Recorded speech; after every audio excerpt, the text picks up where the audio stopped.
You are Thomas Webb, master gong farmer holding the royal license to clean cesspits in 6 London wards, in September 1544, and city surveyor Nicholas Bowden arrives at dawn Saturday to inspect structural integrity after a neighbouring pit collapse killed 2 children, what the Court of Aldermen calls negligence investigation, and what you call the 36 hours that determine whether 3 generations of your family's work ends, because a wealthy merchant built too close to his own foundations and redirected groundwater pressure into stress fractures you discovered at Thursday dusk.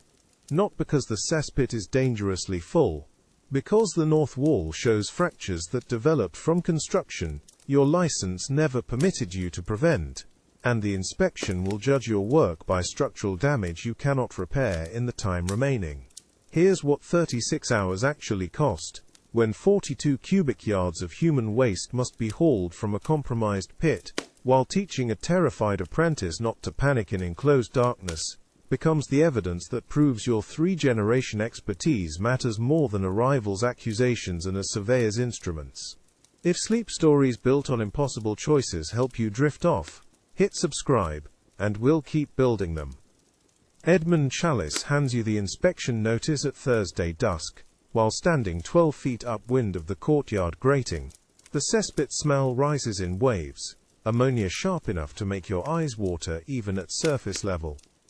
Master Bowden's authority extends to immediate license suspension, Edmund says, his sentences running together the way they do when he's frightened. The aldermen have made it clear that my master's household cannot be associated with another structural failure, not after the Cornhill incident, and the inspection is scheduled for Saturday at dawn, which means 36 hours, you say. The calculation is already complete in your head. 42 cubic yards of 3-year accumulation in a brick-lined shaft 15 feet deep. 7 cubic yards per 8-hour shift if the walls hold, and the fumes don't overwhelm whoever works the bottom. 3 full shifts to empty the pit. You have time for 2 before Bowden arrives with his measuring instruments. Edmund Chalice negotiates your payment while holding a perfumed cloth to his face and standing 12 feet upwind.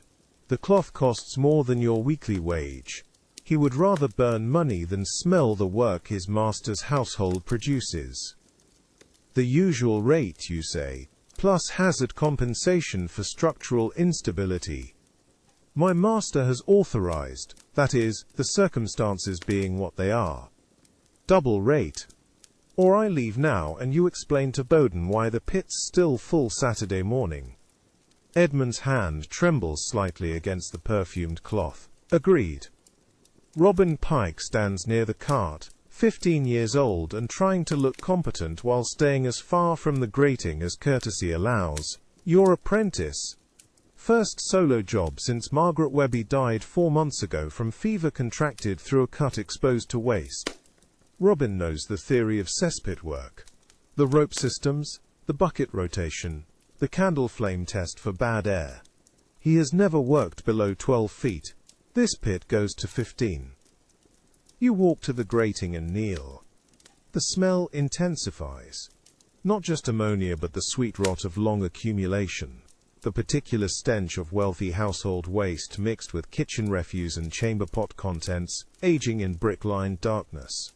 The iron grating is heavy. You lift one side. Darkness below, the kind that swallows candlelight. You can see the north wall from here. Hairline fractures running vertical through the mortar joints.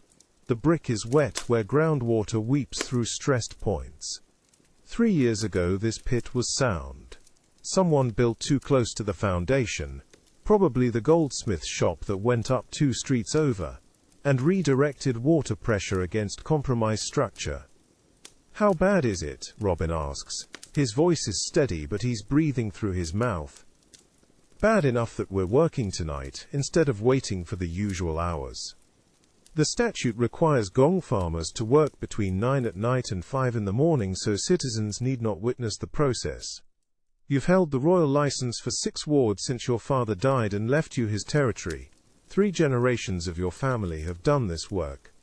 John Harrow has been telling aldermen for 4 years that your methods are dangerous, that you take risks younger men wouldn't. That eventually someone will die in one of your pits and the city will realize you should never have been licensed in the first place. He's been waiting for exactly this. A structural problem you can't hide. An inspection you can't avoid. Bowden cannot be bribed. His appointment came specifically to clean up corruption in the licensing system after Cornhill. Edmund clears his throat. The assessment, if you could provide some indication of timeline. I'll know more in an hour. You lower yourself through the grating. Your boots find the first set of footholds mortared into the brick. The rope around your waist runs up through an iron ring mounted at surface level, then back to Robin's hands at the cart. Standard descent protocol. If you fall, the rope catches you. If the fumes overwhelm you, Robin hauls you up before you drown in liquid filth. Theory, anyway. Margaret was wearing a rope when the fever started. The rope didn't save her from what came after. The candle on your cap flickers as you go lower. 8 feet down, the flame shrinks to half its size. The fume concentration here is already dangerous for consciousness. Work at this depth long enough, and you stop noticing when your judgment fails. You stop noticing when your hands go numb. You stop noticing until you're face down in 3 years of accumulated human waste, and your apprentice is screaming your name from the surface. You reach the bottom, 15 feet below the courtyard. The cesspit floor is liquid, ankle-deep in slurry that seeps into your boots through cracked leather. The brick walls glisten wet in candlelight. The north wall shows the fractures more clearly now. Not just hairline cracks, but separation. The mortar pulling away from brick in places. Water weeping steadily through compromised joints. You place one hand flat against the wall. It's cold. The brick shifts slightly under pressure. Not much, just enough to feel, just enough to know. Thomas. Robin's voice echoes down from above. What do you see? You look up. His face is a pale circle against the grey evening sky. Edmund Chalice stands behind him, still holding the perfumed cloth. We start tonight. You call up. Full shift. Get the buckets ready. 36 hours until Nicholas Bowden arrives with authority to end everything your family built in the darkness beneath London. You scrape one fingernail along the mortar joint. It crumbles. You hold the candle 8 feet down into the shaft and watch the flame shrink. Not a flicker. A reduction, steady and immediate, like someone placed a glass over it. The fume concentration at working depth will extinguish consciousness before the candle goes out. Robin watches from the surface, kneeling at the grating edge, learning to read what the flame tells you about air that can't be seen or measured, except by watching men die in it. How long can someone work down there, he asks. Depends on the someone, depends on what they're doing. You pull the candle back up, the flame strengthens as it rises. Hauling buckets, maybe 2 hours before judgment starts failing. Scraping walls less. Standing still trying to think, you might get 3 hours before you notice you haven't had a coherent thought in the last 40 minutes. You set the candle on the courtyard stones and walk the perimeter of the grating. The cesspit is 8 feet square at the surface, mortared brick the whole way down, Italian tile work at the bottom, because the merchant who built this house 15 years ago wanted beauty, even in places no one would see. The tiles are worth more than your annual income. They're currently covered in 3 years of waste from a household that employs 17 servants and hosts aldermen dinners twice monthly. Edmund Chalice paces near the garden wall, calculating. You can see it in his face, not the arithmetic of emptying cesspits but the mathematics of blame. If Bowden arrives Saturday dawn and finds structural damage, Edmund's master faces fines and loss of social standing. If the pit collapses before Saturday, Edmund's master faces legal consequences for operating a household with known dangerous infrastructure. Bowden's instruments will measure the fracture widths to the quarter inch. There is no hiding them. Either way, Edmund is standing too close to the failure to escape being splashed when it happens. The north wall, you say, pointing. You see the wet brick? Robin nods. That's groundwater moving through the mortar, means the joints are compromised. Probably has been for months, but 3 years of accumulation added weight, and now the pressure's forcing water through gaps that weren't there when this pit was built. Will it hold? For 36 hours? Probably. You kneel at the grating again, looking down at the fracture patterns. For 3 full shifts of bucket work with someone standing at the bottom scraping walls? That's the question Bowden's going to ask Saturday morning. The arithmetic is brutal. 7 cubic yards per 8-hour shift means 3 full shifts to empty the pit completely. You have time for 2 before the inspection, which means Bowden will arrive to find either a half-empty pit showing obvious structural damage in the exposed lower walls, or a sealed pit you claim is sound without proof. John Harrow would abandon the job, file notice with the alderman that the structure is unsafe, collect the assessment fee, let someone else take the risk and the blame. That's why Harrow has never lost an apprentice or a partner. He doesn't take risks that can't be transferred to someone else's shoulders.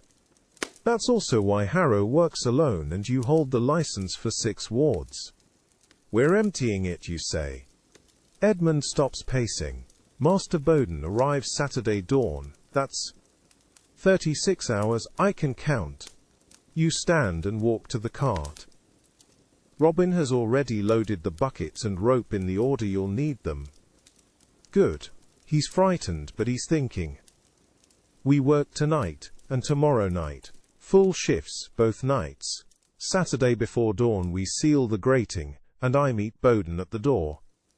And tell him what exactly?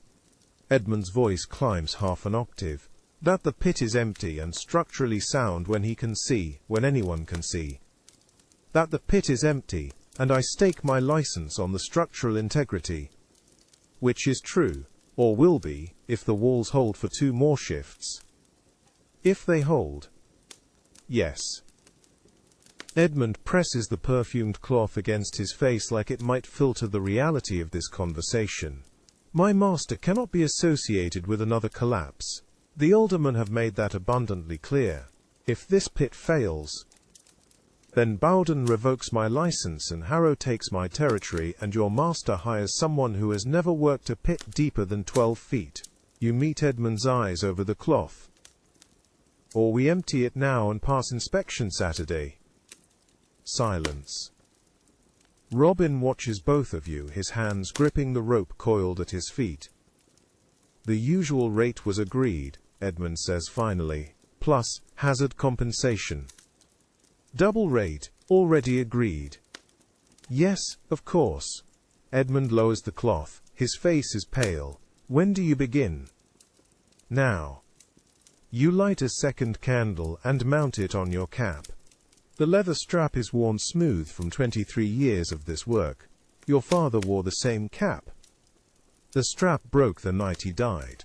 Snapped while he was hauling a bucket at 14 feet depth, and the candle fell into the pit and went out, and he had to climb in darkness with both hands while fighting fumes that had already started affecting his judgment.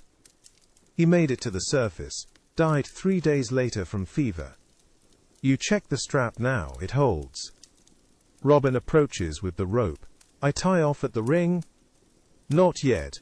First descent is assessment only. I need to see the full damage before we start hauling. You lower yourself through the grating. The footholds are slick with moisture. That has nothing to do with rain. The brick weeps continuously now. You can hear it. A sound like breathing. Water forcing through gaps that widen incrementally with every bucket of weight removed from below. At 8 feet the candle flame shrinks again. You pause, letting your body adjust to the fume concentration. Your eyes water. The ammonia tang is sharp enough to taste at the back of your throat. You breathe through your mouth and continue. 12 feet. The walls here show no fractures yet. The brick is dry, the mortar solid. Above this line the structure is sound. Below is where the damage starts. 15 feet. Bottom. You stand in ankle-deep slurry and turn slowly, examining each wall by candlelight. The south wall is solid. East wall shows minor staining but no cracks. West wall has one vertical fracture running 4 feet up from the floor. concerning but not critical. The north wall.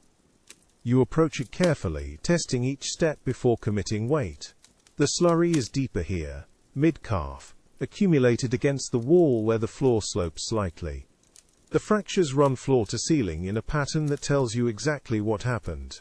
Groundwater pressure building behind the brick, finding weaknesses in century-old mortar, forcing through in lines that follow the path of least resistance. You place both hands against the wall and push. The brick shifts. Not much, just enough. Thomas, Robin's voice from above, tight with worry. I'm fine. Wall's compromised but stable for now. You scrape one fingernail along the largest fracture. Mortar crumbles, falls into the slurry at your feet. We'll need to work fast. Minimize time at the bottom.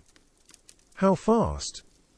You look up at the grey circle of evening sky 15 feet above. Robin's face appears at the edge, backlit. Behind him, Edmund Chalice stands rigid with anxiety.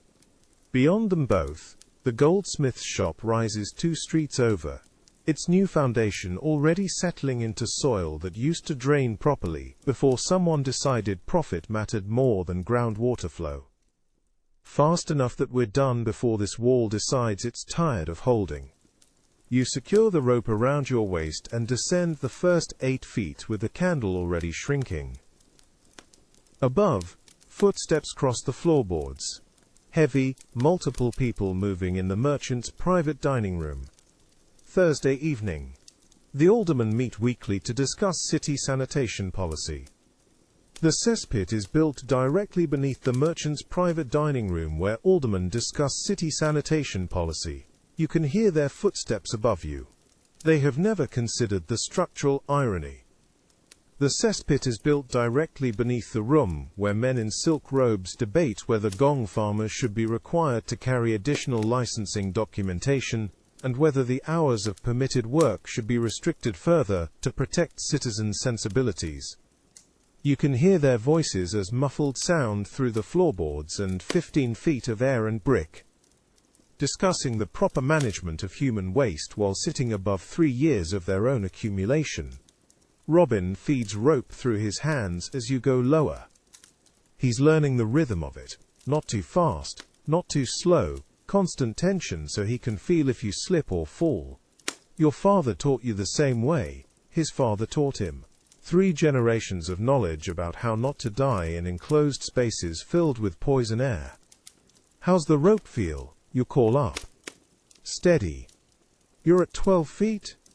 12 feet.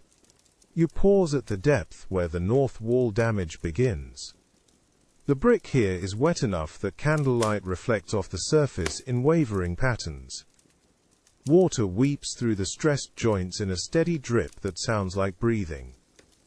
Each drop carries dissolved mortar. Each drop weakens the wall incrementally. Bowden's instruments will detect this moisture pattern immediately. 47 years of surveying work has taught him to recognize foundation failure by touch alone. What do you hear, you ask? Robin goes quiet, learning to listen. Water? Water moving through the wall, not just seeping, moving. Means there's pressure behind the brick. Means someone redirected groundwater when they built the goldsmith's shop 2 streets over, and now it's finding new paths. Will it get worse? Already is getting worse, has been for months. You scrape 3 years of waste off the Italian tile work at the bottom, exposing blue and white ceramic that no one has seen since 1541. The pattern is geometric, precise, beautiful, worth more than you'll earn this year. Currently covered in filth from a household that produces waste on a schedule showing no consideration for volume or timing. Question is whether it gets worse faster than we can empty this pit. You fill the first bucket. The slurry is thick. Requires scraping with the iron paddle to break the surface tension. The smell intensifies when disturbed. Not just ammonia now, but methane, hydrogen sulfide, compounds you can't name but recognize by the way they make your head feel light after 30 seconds of exposure. Bucket, you call up. Robin hauls. The rope runs through the iron ring with a scraping sound that echoes against brick. You steady the bucket as it rises, keeping it from striking the wall and spilling. The technique is precise. Bucket must stay centered, must rise at constant speed, must not rotate or swing. A bucket that strikes compromised brick becomes a 15-pound hammer, accelerating toward your skull. The bucket disappears through the grating. You hear Robin grunt with effort as he swings it over to the cart. 15 pounds of waste hauled 15 feet vertical. He'll do this 200 times tonight if the walls hold. Next bucket. Robin calls down. You fill it. The tilework pattern emerges row by row as you scrape. Whoever laid these tiles took pride in the work, despite knowing it would be buried under waste within a month. The precision is remarkable. Each tile aligned perfectly with its neighbors. Each grout line exactly consistent. Edmund Chalice appears at the grating edge. How long will the assessment take? This isn't assessment anymore, this is the first shift. But Master Bowden arrives Saturday dawn regardless of whether I'm standing here or working. I choose working. Edmund's face vanishes. You hear his footsteps retreat, then the sound of anxious pacing resuming near the garden wall. The second bucket rises. Robin's breathing is already heavier. Good. He's learning what this work costs in real time. The theory of cesspit cleaning sounds straightforward. Descend, fill buckets, haul them up, empty them, repeat until the pit is clear. The practice is different. The practice is 200 repetitions of a 15-pound lift through 15 feet of vertical distance, while breathing air that makes your judgment fail, and your hands go numb, and your sense of time dissolve, until you're not sure if you've been working for 1 hour or 4. How you holding up, you call? Fine. Robin's voice is tight but steady. How much longer? 6 hours if we're lucky, 8 if the fumes slow me down. You fill the third bucket. The slurry level has dropped 1 inch. 41 inches to go. You tell me when you need a break. Don't be brave about it. Better to rest 5 minutes than drop a bucket on my head because your arms gave out. I won't drop it. You will if you don't rest. Everyone does eventually. You scrape the paddle along the tile, feeling for the grout lines to judge your progress. I dropped one on my father's shoulder when I was 16. Dislocated it. He hauled the next 50 buckets one-handed rather than stop the shift. That's not competence. That's stupidity. You rest when you need to. The third bucket rises. The rope scrapes against brick in a rhythm that will continue for hours. Scrape. Haul. Empty. Return. Your world reduces to this. Candlelight on wet brick. The smell of 3 years dissolving into buckets. The sound of Robin's breathing from above mixing with the sound of water weeping through stressed joints. The aldermen's voices continue overhead. You catch fragments of sentences through the floorboards. Licensing requirements, and public health, and proper regulation of trade practices. They're discussing John Harrow's proposal to limit cesspit depth to 12 feet maximum, arguing it would reduce structural risks and improve worker safety. Harrow submitted the proposal 6 months ago, knowing your family works pits to 15 feet standard, and has for 3 generations. Knowing depth restriction would cost you half your territory. Knowing Bowden's inspection will provide exactly the evidence needed to push the vote through next month. Fourth bucket, Robin calls down. You fill it. The candle flame flickers and you pause, watching it stabilize. Still enough oxygen at this depth to maintain consciousness. Still enough time before the fumes overwhelm judgment. You scrape the paddle along the north wall, checking the fracture width. Unchanged. The brick shifts slightly under pressure but holds.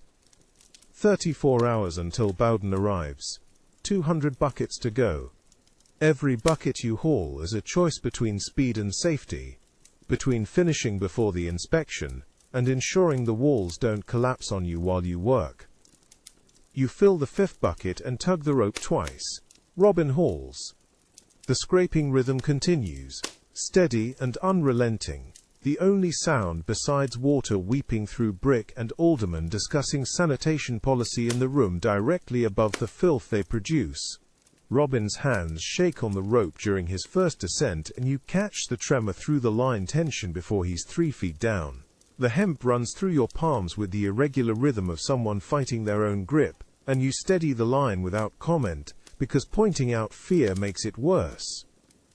Plant your feet on the ledges, you say, not the wall itself, the ledges. He doesn't answer. The rope jerks once, settles, jerks again. You feed it out slower, giving him time to find purchase on brick that's been smoothed by 3 years of moisture and waste accumulation. The candle flame he carries shrinks as he descends, turning from steady yellow to wavering orange at 6 feet depth. The slurry is cold, where it seeps into your boots through cracked leather, soaking through wool stockings to skin. You've replaced the stockings 3 times this year. The boots lasted 18 months. Everything that descends into a cesspit comes back compromised. Robin reaches 8 feet and stops. The rope goes slack for 3 seconds, then taut again with the wrong kind of tension. The kind that means he's holding his breath and forgetting to move his feet. North wall, you call down. Stay off it entirely. The fractures spider outward from water damage no one reported until the pit was full enough to require emptying. Someone built too close to the foundation. Someone redirected groundwater without understanding pressure. Someone made decisions that turned into your problem, which is how most of your work begins. Robin's breathing echoes up the shaft. Fast and shallow, you've heard that pattern before. Your partner Thomas Fletcher breathed like that on his last job, 4 months ago, though his fear came from fever, not depth. Started with a scraped knuckle, ended with burial in unconsecrated ground 11 days later. Everyone in the trade knows how Fletcher died. Robin knows it too, which is why his hands are shaking on rope that needs steady grip. 7 warning signs, you say, loud enough to reach him over the sound of water weeping through brick, brick dust falling without touch, mortar crumbling to powder, water flow increasing, temperature change, sound hollowing behind surface, visible bulging, and the smell of fresh earth, where there should be only waste. Robin's feet scrape on the ledge. The rope steadies. Which ones do you see right now, you ask? A pause. Then his voice comes up thin but controlled. Water flow, and the sound's wrong on the north wall, hollow behind it.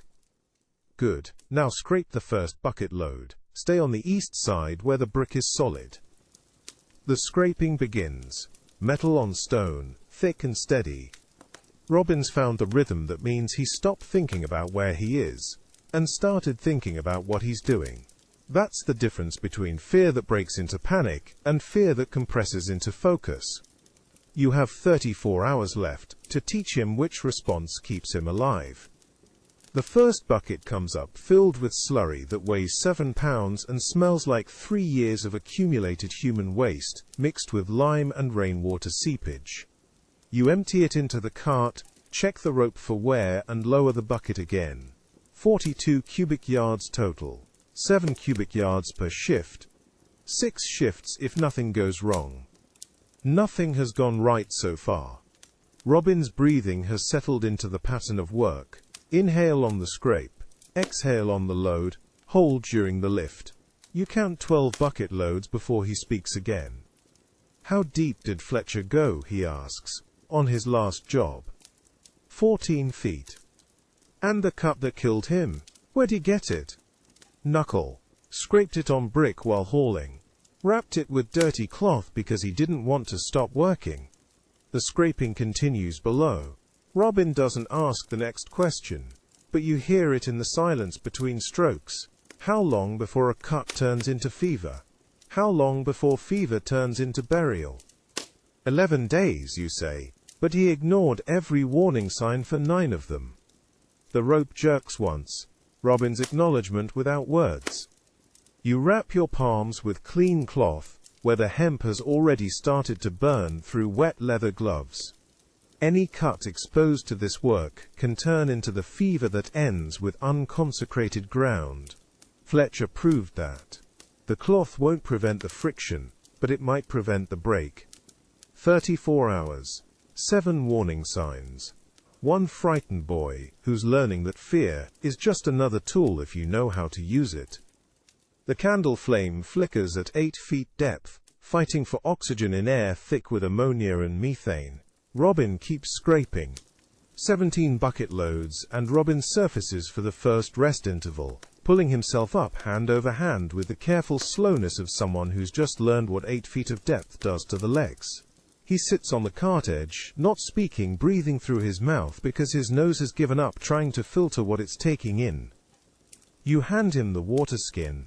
He drinks without looking at it. How much longer? He asks. 5 hours this shift, then we stop until nightfall. His face does something complicated. Not quite relief. Not quite dread. The expression of someone learning that endurance is measured in shifts, not moments. You check the rope for wear points while he rests. The hemp shows fraying at the anchor knot, 3 strands separated from the twist. You cut away the damaged section and retie with 2 extra loops. Rope failure 8 feet down means broken bones if Robin's lucky, broken neck if he's not. Across the courtyard, Margaret Webby leans from her kitchen window and empties a chamber pot into the collection barrel without looking down. The splash echoes off brick. She's 63, been emptying pots into that barrel for 40 years, knows your face well enough to nod when you work her street but not well enough to speak. Most citizens prefer it that way. The barrel will be full by tomorrow night. Someone will empty it into the parish collection cart. The cart will take it to the dung wharves on the Thames, where it will be sold to tanners in Southwark who need ammonia for leather curing, or farmers in Kent who'll pay 2 shillings per cartload for fertilizer that makes barley grow thick enough to survive wet springs. Nothing is wasted in London, not even waste. Tell me about the North Wall, you say to Robin. He blinks, refocuses. Fractures running horizontal. Water seeping through the mortar lines. Sounds wrong when I tap it. What does wrong sound mean? Like tapping a drum with the head loose, hollow. Like there's space behind it that shouldn't be there. Good. Now tell me what happens if that wall fails while you're below. Robin's face goes still. He understands the question is not theoretical. I'm buried, he says. Buried in what? The slurry. And the brick. And whatever's behind the wall. Groundwater, probably. Maybe a foundation void. And how long do you have if that happens? No time. It's not a rescue, it's a recovery. You nod. This is the teaching that matters. Not the scraping technique, or the rope handling, or the bucket rhythm. This. The part where he learns that some failures don't give second chances. John Harrow calls your methods outdated while bidding for contracts at half your rate. He has never worked a pit deeper than 12 feet. The aldermen consider this evidence of efficiency rather than inexperience that will kill someone. Robin stands. His legs still shake, but his hands are steady on the rope. He's ready to descend again, which means the fear has settled into the right place. Not gone. Never gone. Just compressed into the shape of focus. Same pattern, you say. East wall only. If the sound changes, you surface. No argument. No argument, he agrees. He descends. The rope pays out smooth now. No jerking, no hesitation. You count the feet by memory. 3, 5, 7, 8. The scraping resumes below. You watch the north wall from above. The fractures are visible even from street level. Thin black lines spreading through mortar joints like cracks in river ice at spring thaw. The water seepage has increased since yesterday. Not enough for the merchant to notice, but enough for you to count the hours differently. 31 hours now. Not 34. The mathematics changed while Robin was learning to tie knots. The next bucket comes up heavier than the last. Robin's loading them fuller as his confidence builds, which is efficient but dangerous. Better to make more trips than to strain the rope past its breaking weight. You'll correct him on the next surface interval. Above the roofline the sky has gone from grey to lighter grey, morning arriving without sun. September in London, where the smoke from 10,000 coal fires turns dawn into a gradual lessening of dark, rather than the arrival of light. Somewhere across the city, Nicholas Bowden is waking in his lodgings near Guildhall, eating breakfast, sharpening the tools he'll use to measure pit walls on Saturday morning. He doesn't know about the north wall fractures yet. He doesn't need to. The measurements will tell him everything. Robin's breathing echoes up from below, steady and controlled. He's learning. The rope burns through the cloth wrapping on your palms despite the extra layers. You add more cloth and keep feeding the line. The second shift ends when the sun reaches its highest point behind the clouds, which in September means a grey diffusion of light that makes noon look like late morning everywhere else. Robin surfaces with slurry up to his knees, his arms shaking from sustained effort, and collapses against the cart without pretense of dignity. You let him rest while you measure the cartload. 4 feet of depth cleared, 38 feet remaining. The arithmetic is not improving. Eat, you say, handing him bread and cheese wrapped in cloth. He eats without tasting, the mechanical consumption of someone whose body needs fuel regardless of what his mind wants. The bread is 3 days old, the cheese harder than it should be. It costs 4 pence, and will keep you both working until sunset. While Robin chews, you walk the pit perimeter and check the north wall fractures from above. They've spread. Not dramatically. Not in a way the merchant would notice if he bothered to look. But the longest crack has extended 3 inches since morning, and the mortar around it has gone from grey to black with moisture. 30 hours now, maybe less. A boy appears at the courtyard gate, too clean to be local, wearing the blue coat that marks him as a Guildhall runner. He's 12 or 13, old enough to navigate London streets alone, but young enough that his voice still cracks when he speaks. "Message for the gong farmer," he says.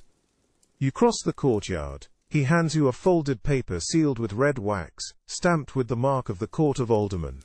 Your name is written on the outside, in the careful script of someone paid to write clearly. William Thorne, gong farmer, licensed 1541. The boy waits for a response, which means the sender expects confirmation of delivery. "Tell them I received it," you say.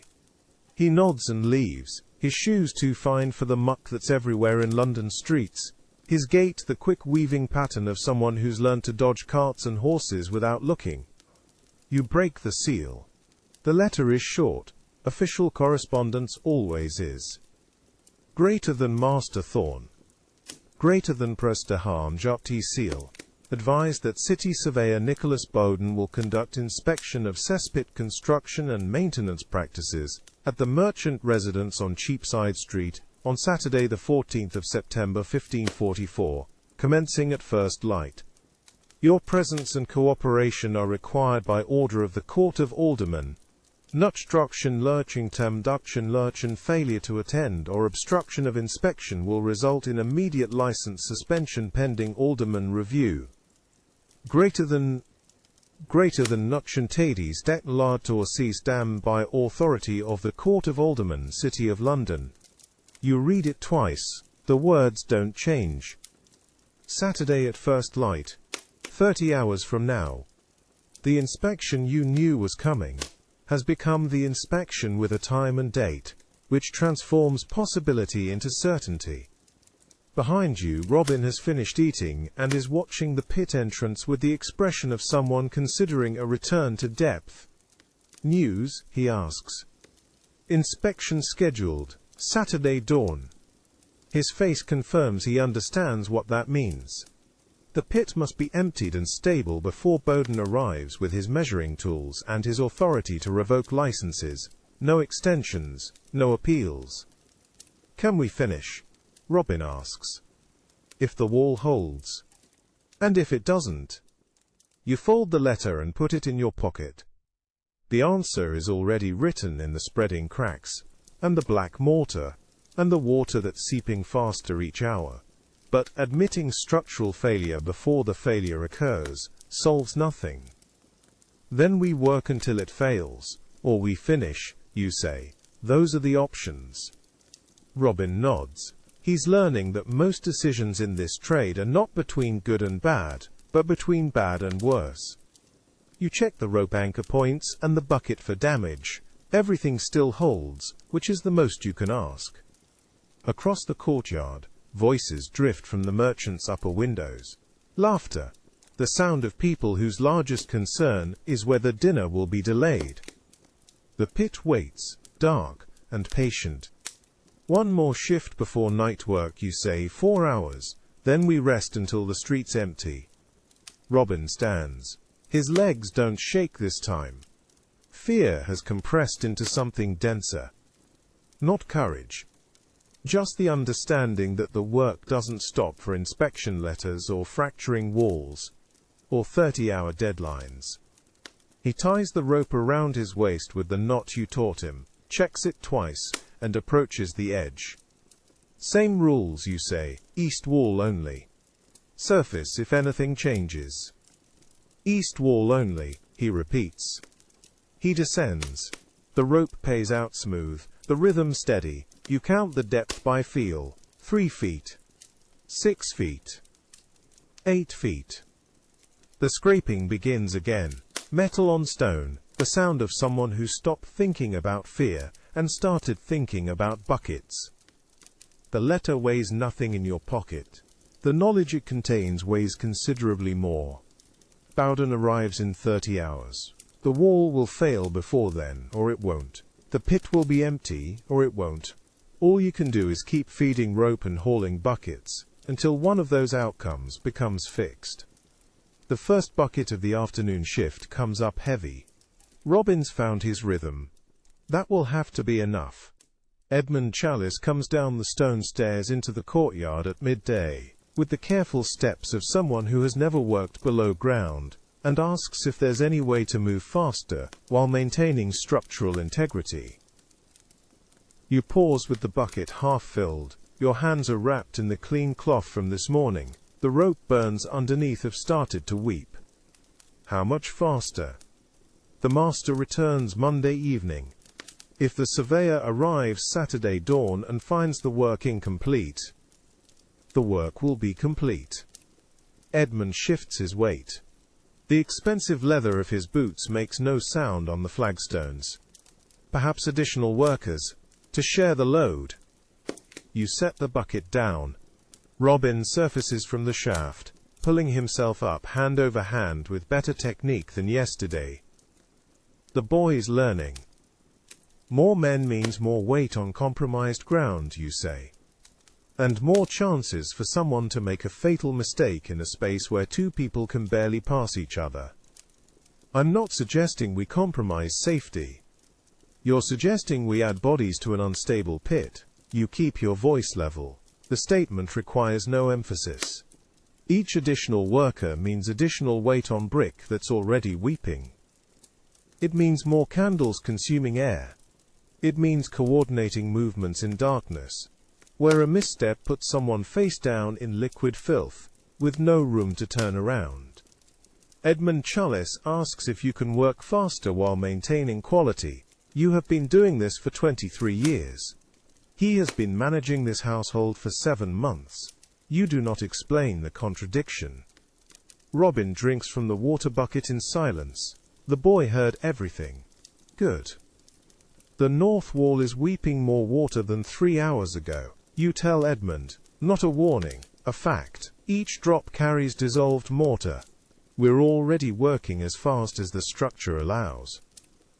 And if that's not fast enough, then the wall collapses on whoever's below when it decides time's up.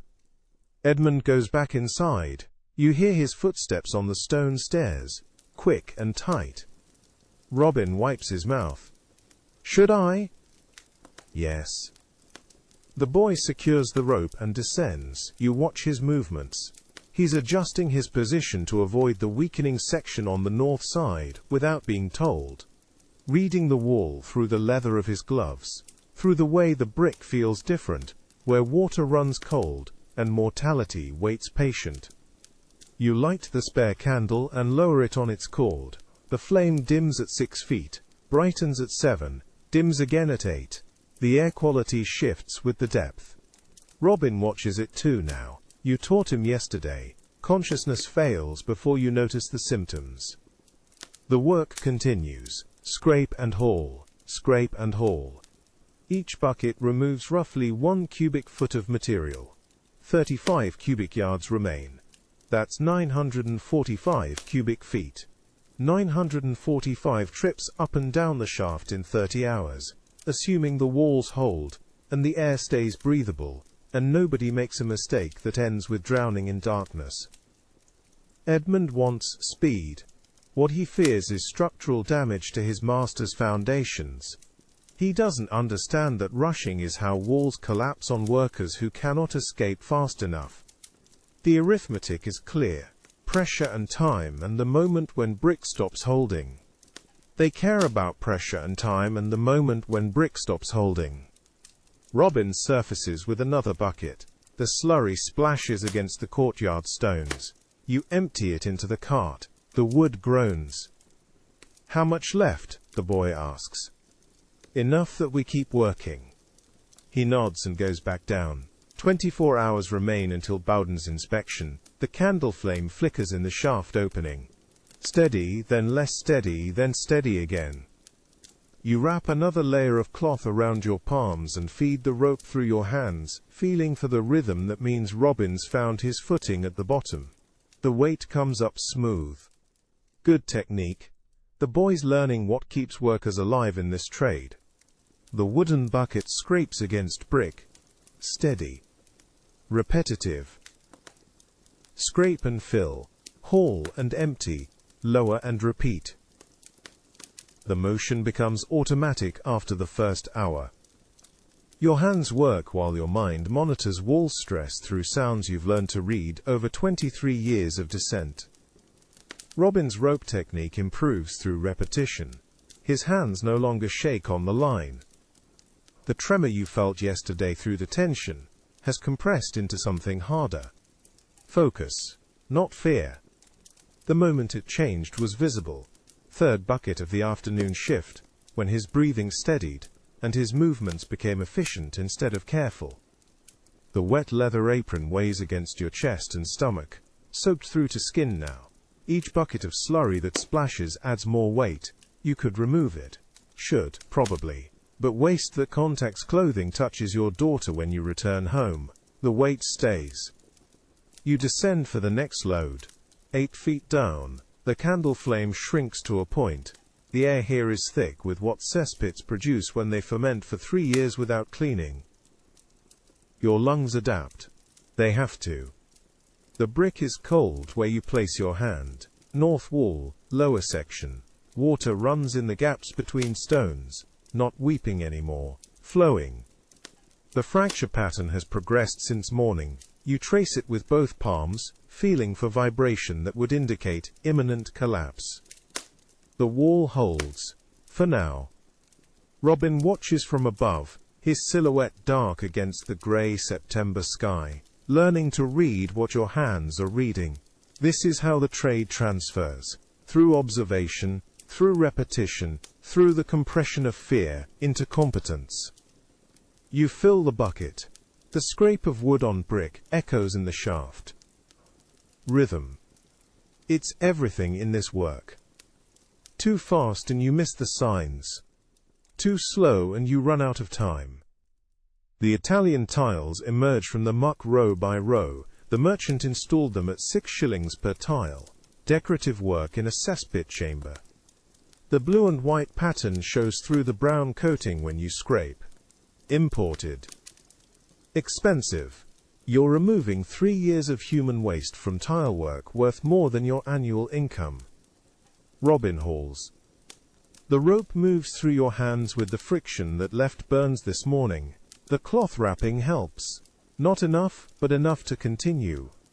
Surface. Empty. Lower.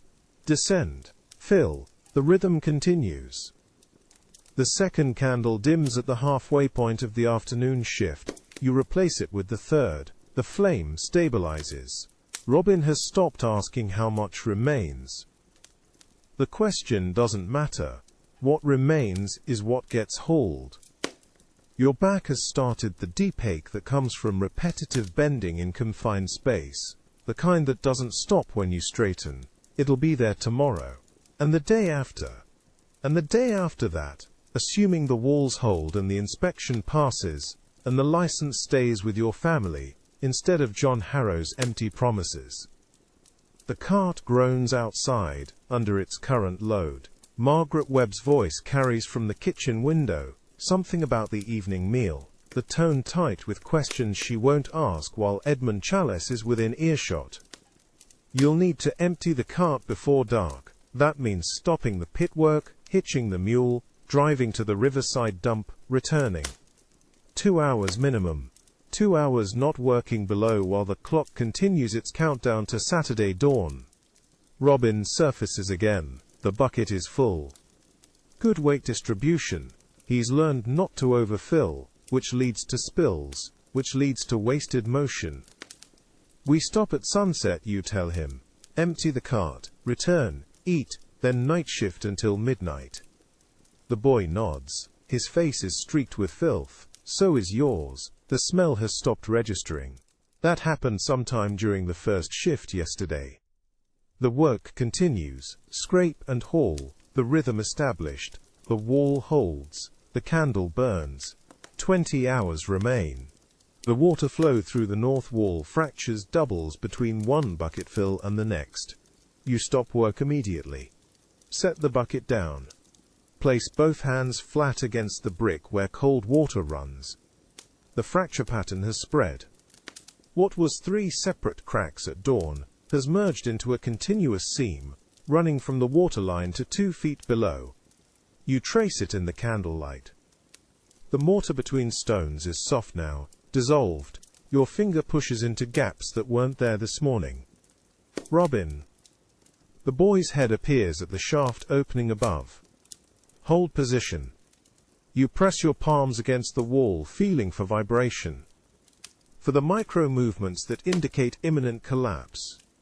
The brick is cold where water runs, and warm where it stays dry. Temperature mapping the failure points. The wall holds, but the margin is narrowing. You signal Robin and climb up. The rope burns through the cloth wrapping. Your palms are wet underneath, not water. The wounds have reopened. Surface air hits different after time below. Cleaner, colder. Your lungs adjust. What's wrong? Robin asks. Water flow increased, walls compromising faster than projected. The boy looks at the shaft opening. You can see him doing the mathematics. If water flow continues increasing, the wall fails before you finish emptying the pit. 42 cubic yards at the start. Maybe 15 remain now. 15 cubic yards between completing the contract and losing everything to structural failure you cannot control. Edmund Chalice appears in the doorway to the townhouse. He's been watching. Of course he has. Is there a problem? The north wall is failing faster than assessed, you tell him, not hiding it, no point. Water flow doubled in the last hour. If it continues at this rate, we have maybe 20 hours before collapse.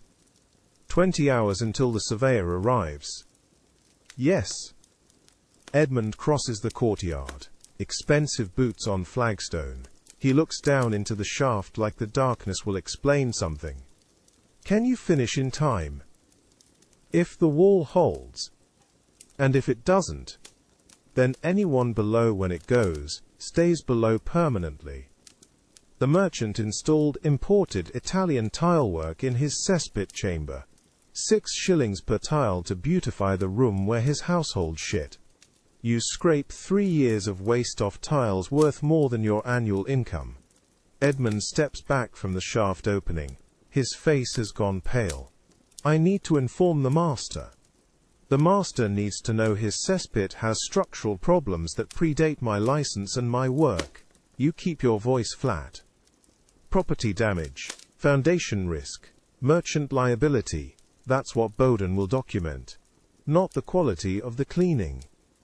But if the wall collapses during your work, then I'm the one buried under it, not your master, not his property values. Edmund goes back inside without responding. Robin is watching you. The boys learned to read more than walls this week. We going back down? He asks. You check the candle supply. 3 remain, enough for the night shift if the air stays breathable. Yes. Even with the wall. Especially with the wall. The faster we empty it, the less pressure on the fractures. Standing here discussing it doesn't move any material. The boy secures his rope and descends. You watch him disappear into darkness. His movements are efficient now. No wasted motion, fear compressed into focus. You follow him down. The water runs cold against your hand where you brace against the north wall. The seam has widened since 5 minutes ago. Not by much. Enough. The candle flame flickers at 8 feet. Steady, then less, then steady again. The air quality is holding. For now. You fill the bucket. The scrape of wood on brick echoes up the shaft. Robin hauls.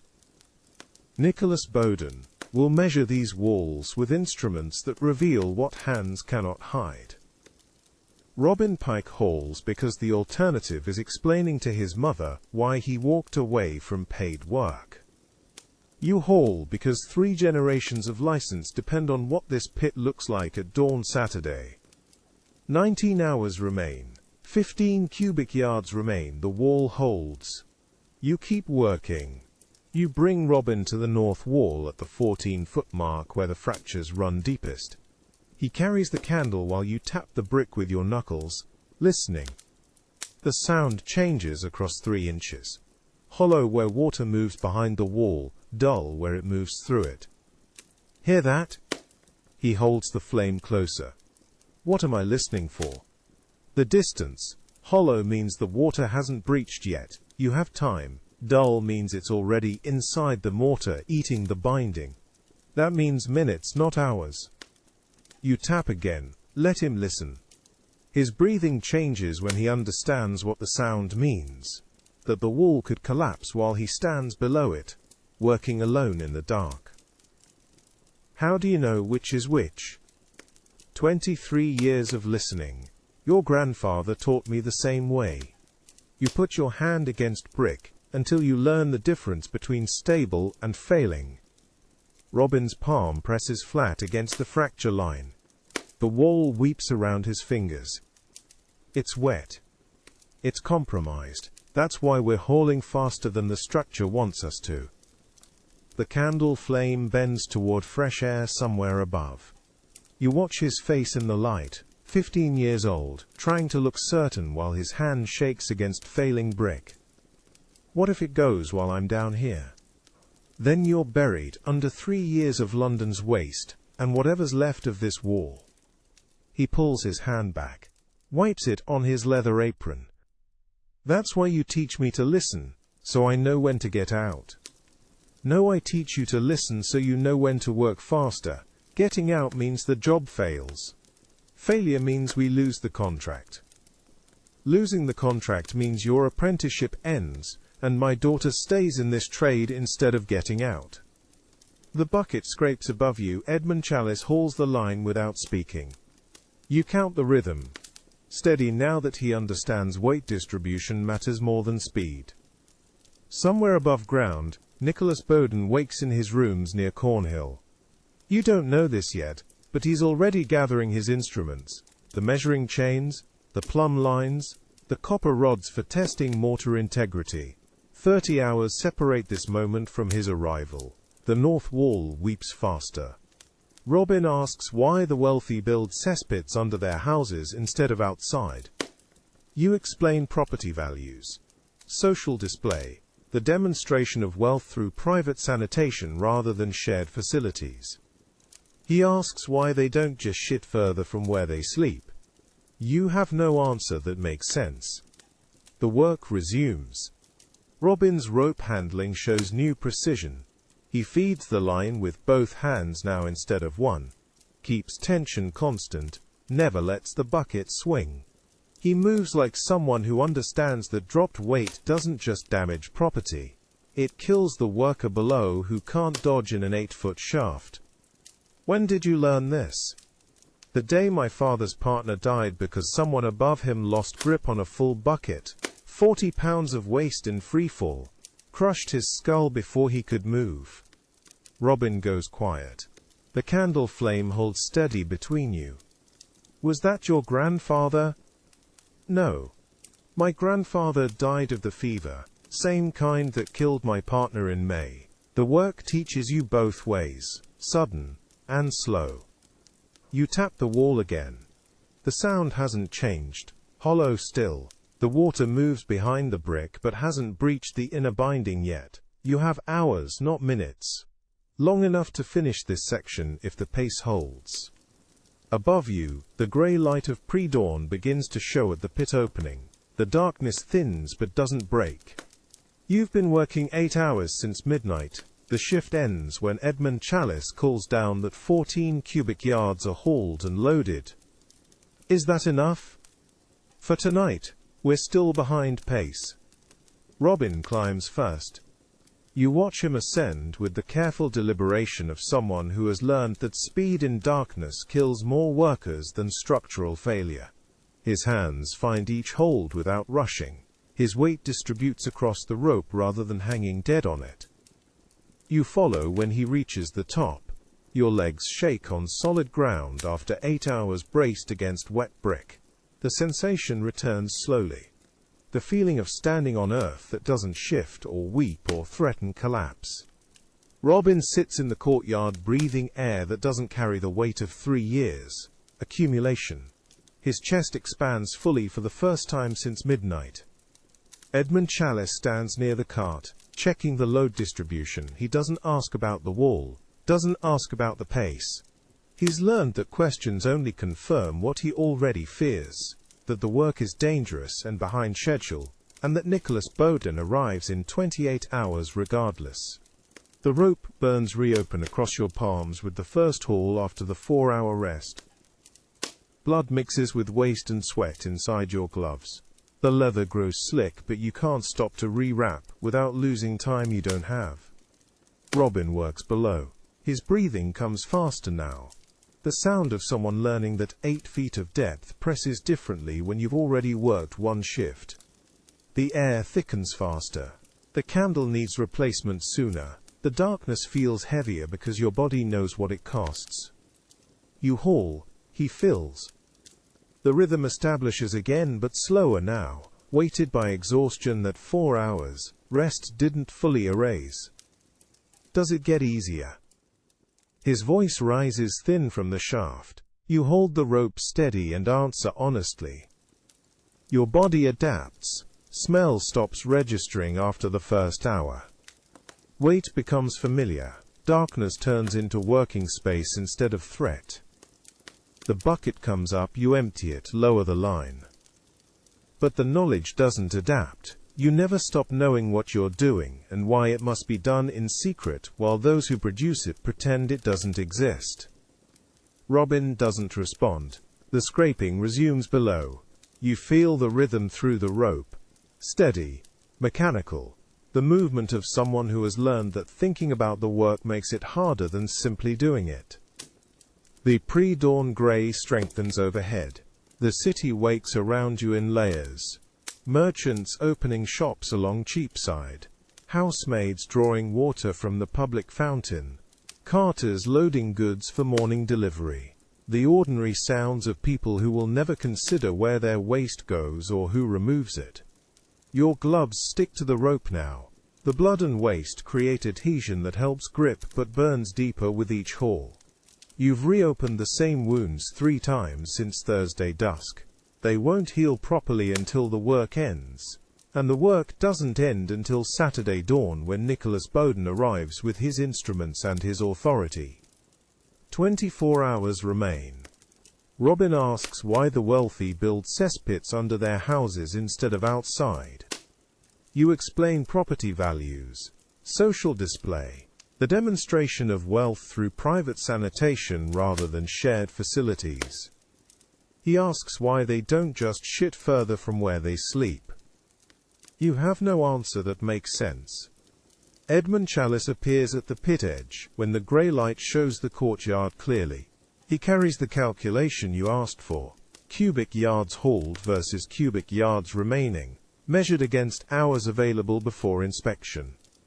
14 yards hauled, 28 yards remain, 16 hours until dawn Saturday. You pull another bucket up, empty it. The calculation is clear. We're behind pace. Can you finish? If the wall holds and Robin doesn't collapse from exhaustion and the fumes don't thicken faster than we can work through them. Edmund Chalice watches you lower the rope again. His anxiety shows in the way he grips the paper, too tight, creasing the edges where the numbers are written. My master asked the same question. I told him the work would be complete before Bowden's inspection. Then you lied to your master, or you believe I can violate the laws of structural mechanics and human endurance. I believe you'll do what's necessary to keep your license. The bucket comes up heavier than the last three. Robin has reached the deeper accumulation, where 3 years of settling creates density that resists the shovel. You empty it and the weight confirms what you suspected. The remaining yards will take longer to haul than the first 14. Call me when the shift is complete. Edmund Chalice leaves. You keep hauling. Below, Robin's scraping slows but doesn't stop. He's learning what every gong farmer learns. That the work continues past the point where the body wants to stop. Because stopping means failure. And failure means losing everything the work was meant to preserve. The dawn light reaches the pit opening when Robin surfaces after the second 8-hour shift. His face carries the grey pallor of someone who has spent 16 hours in darkness breathing fumes that extinguish candles. He climbs out and sits without speaking. You check the depth. 16 feet now. The Italian tilework shows fully on 3 walls. The fourth wall, the north wall, with the fractures, weeps faster than before. The hollow sound has changed to something between hollow and dull. Not immediate danger. Not safe either. Robin sits in the courtyard, breathing fresh air like a man who has discovered it exists. You lie on the straw pallet in the workers' quarters, but sleep refuses to arrive. Your mind calculates remaining cubic yards against remaining hours, and finds the arithmetic increasingly hostile. 28 yards in 16 hours requires pace faster than structural safety allows. The ceiling beams show clearly in the afternoon light through the single window. You count them, recount them. The number doesn't change, but the counting gives your mind something to do besides calculate failure. Robin sleeps immediately beside you. His breathing drops into the deep regular rhythm of youth and exhaustion combined. 15 years old, 2 shifts complete, no experience yet with the kind of fatigue that outlasts rest. Margaret Webb named him after her father, the man who taught you this trade before the fever took him in 1538. Outside, cartwheels groan on cobblestones. The city moves through its afternoon commerce, merchants negotiating prices, servants purchasing provisions, children running between stalls. Somewhere in those streets, Nicholas Bowden walks to inspect another site, refining the questions he'll ask tomorrow at dawn. His copper rods rest in their case. His measuring chains are coiled and ready. Your hands throb. The rope burns have penetrated deep enough that cloth wrapping won't contain them anymore. You'll need to work bare-handed for the next shift. Let the blood mix directly with waste. Accept infection as probable rather than possible. The arithmetic remains unfavorable. 16 yards hauled in 16 hours. 28 yards remaining. 16 hours until Nicholas Bowden arrives, with his measuring instruments, and his authority to revoke licenses for structural negligence. You close your eyes. Sleep doesn't come. John Harrow has prepared his bid already. You know this without confirmation. He's been waiting 3 years for exactly this scenario. A structural problem he can point to, as evidence that your methods are outdated and dangerous. He'll tell the alderman that modern practice requires faster extraction with less concern for wall stability, that your careful pace actually increases danger by prolonging exposure to unstable conditions. He's wrong, but he's persuasive, and persuasion matters more than accuracy when aldermen make decisions about licensed territories. You open your eyes. The ceiling beams remain unchanged. A dog barks twice in the street below. Someone shouts about stolen bread. The afternoon moves forward without you. At 10 o'clock you rise without having slept, and return to the courtyard. Edmund Chalice waits there, his anxiety now visible in the way he stands. Weight shifting foot to foot, hands clasped behind his back, eyes checking the pit opening, then the sky, then the pit again. The pace must increase. The pace is determined by structural limits, not preference. My master's reputation. Your master's reputation matters less than your master's steward, and your master's gong farmer surviving the next 16 hours, without being crushed under a collapsing wall. Edmund Chalice goes quiet. You've spoken the thing he's been thinking since Thursday dusk but couldn't say aloud, that the true stakes aren't reputation or contract, or even license territory. The true stakes are Robin Pike working alone at 16 feet depth, when the north wall decides it's finished holding. You check your gloves. The leather has degraded past usefulness. You remove them and drop them beside the cart. Wake Robin, the third shift begins now. The rope goes over the edge at noon. Sunlight reaches 8 feet down before the darkness swallows it. Below that depth, the shaft becomes grey, then black, and you scrape by feel alone in sections where candlelight and daylight both fail to penetrate. The gradient makes depth perception unreliable. You reach for handholds that turn out to be a foot closer or farther than they appeared, and twice you misjudge the bucket position and scrape knuckles against brick. The statute requires gong farmers to work between 9 at night and 5 in the morning, so citizens need not witness the process. The citizens produce the waste on a schedule that shows no such consideration. Edmund Chalice obtained special dispensation from the ward alderman. Emergency structural concerns, he called it. Which means you work in daylight for the first time in 23 years of this trade, and the novelty of it makes the familiar work strange. At 12 feet the air thickens. Robin hauls 4 buckets before you hear his breathing change, shallow gasps that come too fast. You call up. Surface, now. I can. Now. He climbs. The rope trembles under his weight, and you track his progress by the vibration through your hands. When his boots clear the edge, you continue alone, scraping by touch where the light ends. The north wall weeps steadily. Water moves behind the brick in the hollow sound that means hours rather than days before failure. Your scraper finds mortar joints and follows them, clearing 3-year accumulation that has hardened into something between soil and stone.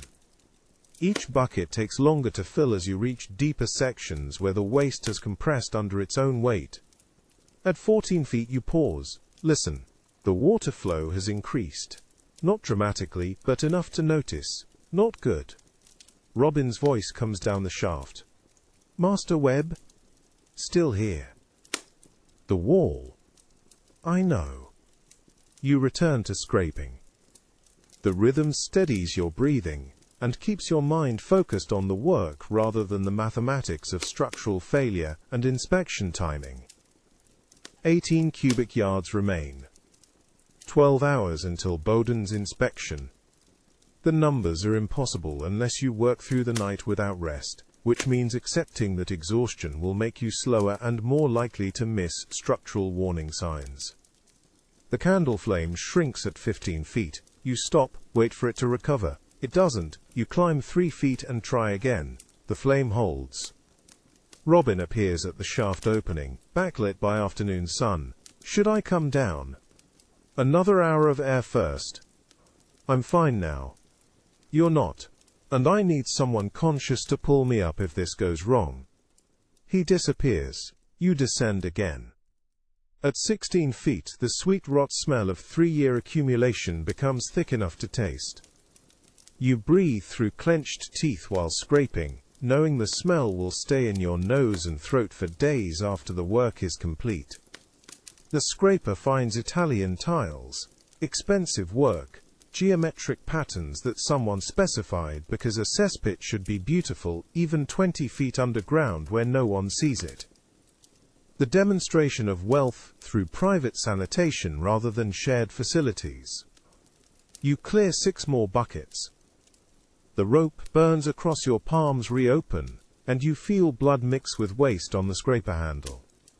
Not ideal, but wrapping them now means losing time, and time is the resource you don't have.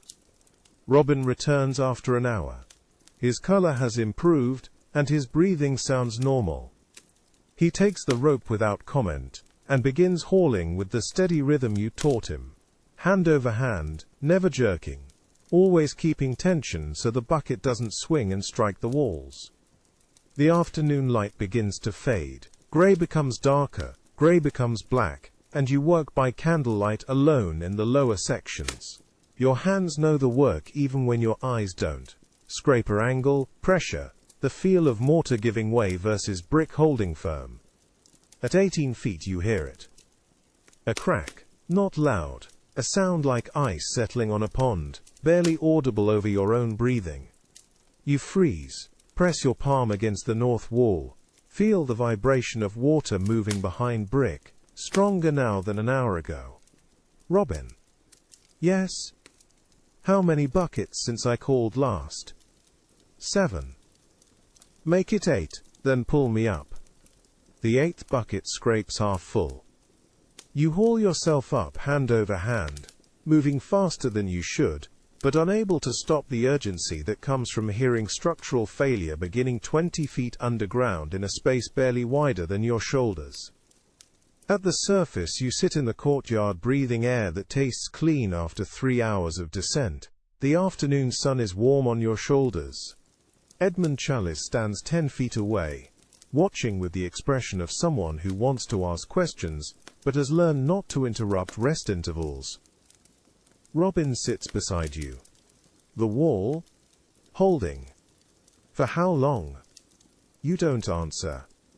Because the honest answer is you don't know, and saying that out loud makes it real in a way that keeping it in your head does not. The merchant's household servants gather at the courtyard edge. 6 of them at first. Kitchen staff. Mostly young women in stained aprons who stand in a cluster and speak in voices they think you cannot hear from 20 feet below. How does he breathe down there? Doesn't mostly. Holds it. For hours. Must do. You continue scraping. The bucket rhythm remains constant regardless of audience, and you focus on the sound of water behind brick, and the feel of mortar crumbling under your blade. Bowden carries instruments, a plumb line, a measuring chain, a notebook bound in calfskin that will record every crack, every seep, every deviation from vertical. Structural failure will not wait for privacy to kill you. More servants arrive, stable hands, laundry staff.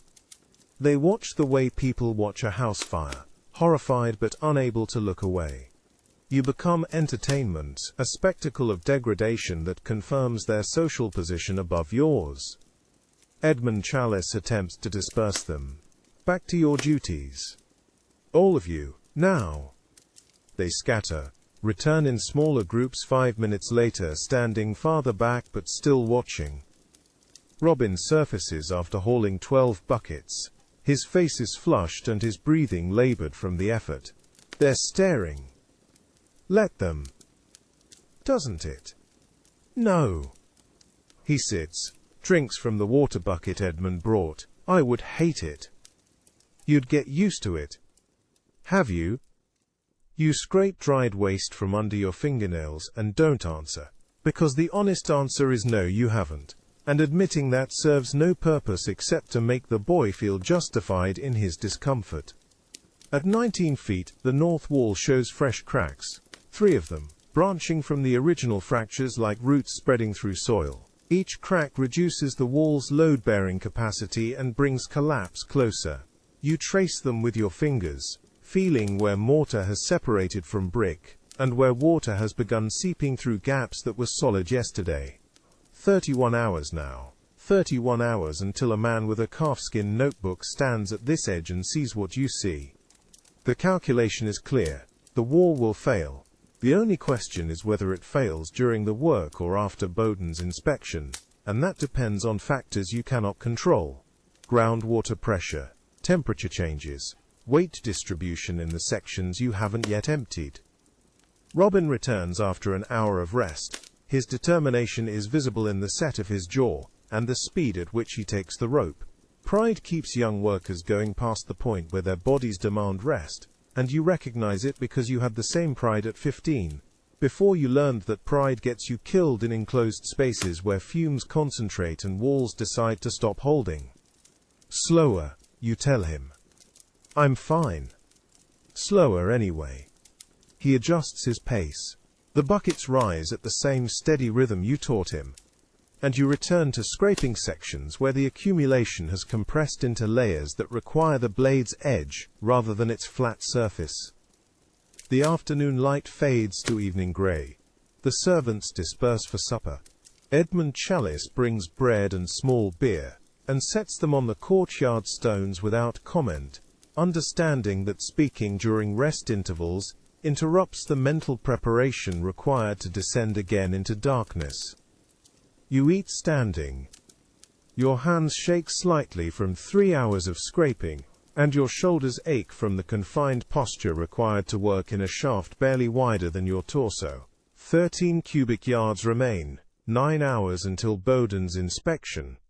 Still impossible, but less impossible than 3 hours ago. Robin eats in silence, watches you with the expression of someone learning what the trade actually costs in body and nerve, beyond the wage rate and the license authority. Ready, you ask. He nods. You descend. Edmund Chalice calls down at dusk. Master Webby, a word, if I may. You stop scraping. Say it. My master has expressed concern about disease spreading from the work to the household. You grip the scraper hard enough that your knuckles crack. Breathe through your teeth. Continue scraping while you answer. I have worked this trade for 23 years without bringing illness to any employer. Which is more than your master can say about his kitchen staff who spread fever last winter. Silence from above. Anything else, you ask? No, Master Webb. Then let me work. Edmund Chalice mentions that his master is concerned about disease spreading from cesspit work. The master employs 47 people in this house. None of them have considered where their waste goes until it becomes a problem requiring supervision. At 21 feet the smell becomes physical, sweet rot thick enough to coat your throat and make swallowing difficult. You scrape with your jaw clenched and your breathing shallow, taking air in small sips rather than full breaths, because full breaths mean tasting it. The scraper strikes brick that rings hollow when tapped. Not good. You shift 3 feet east and try again. Solid. You work that section instead.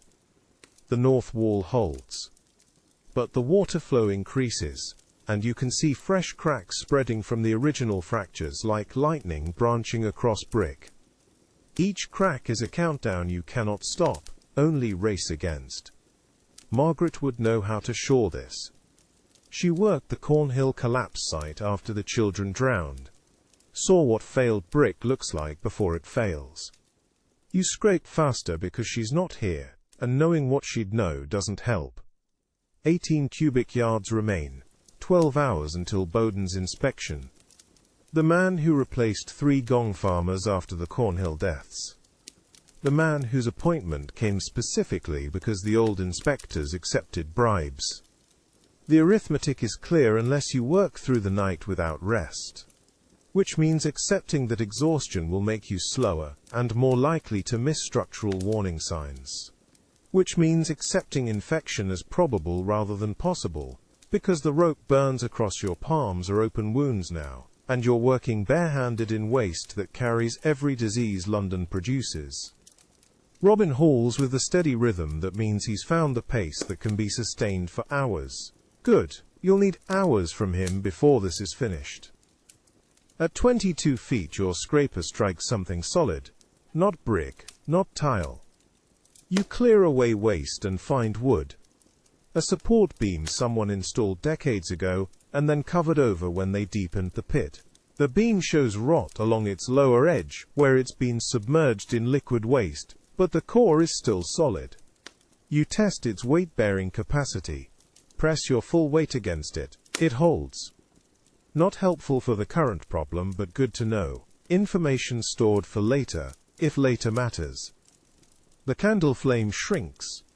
You climb 2 feet and wait for it to recover. It steadies at 20 feet depth, which means the air is bad but not yet dangerous.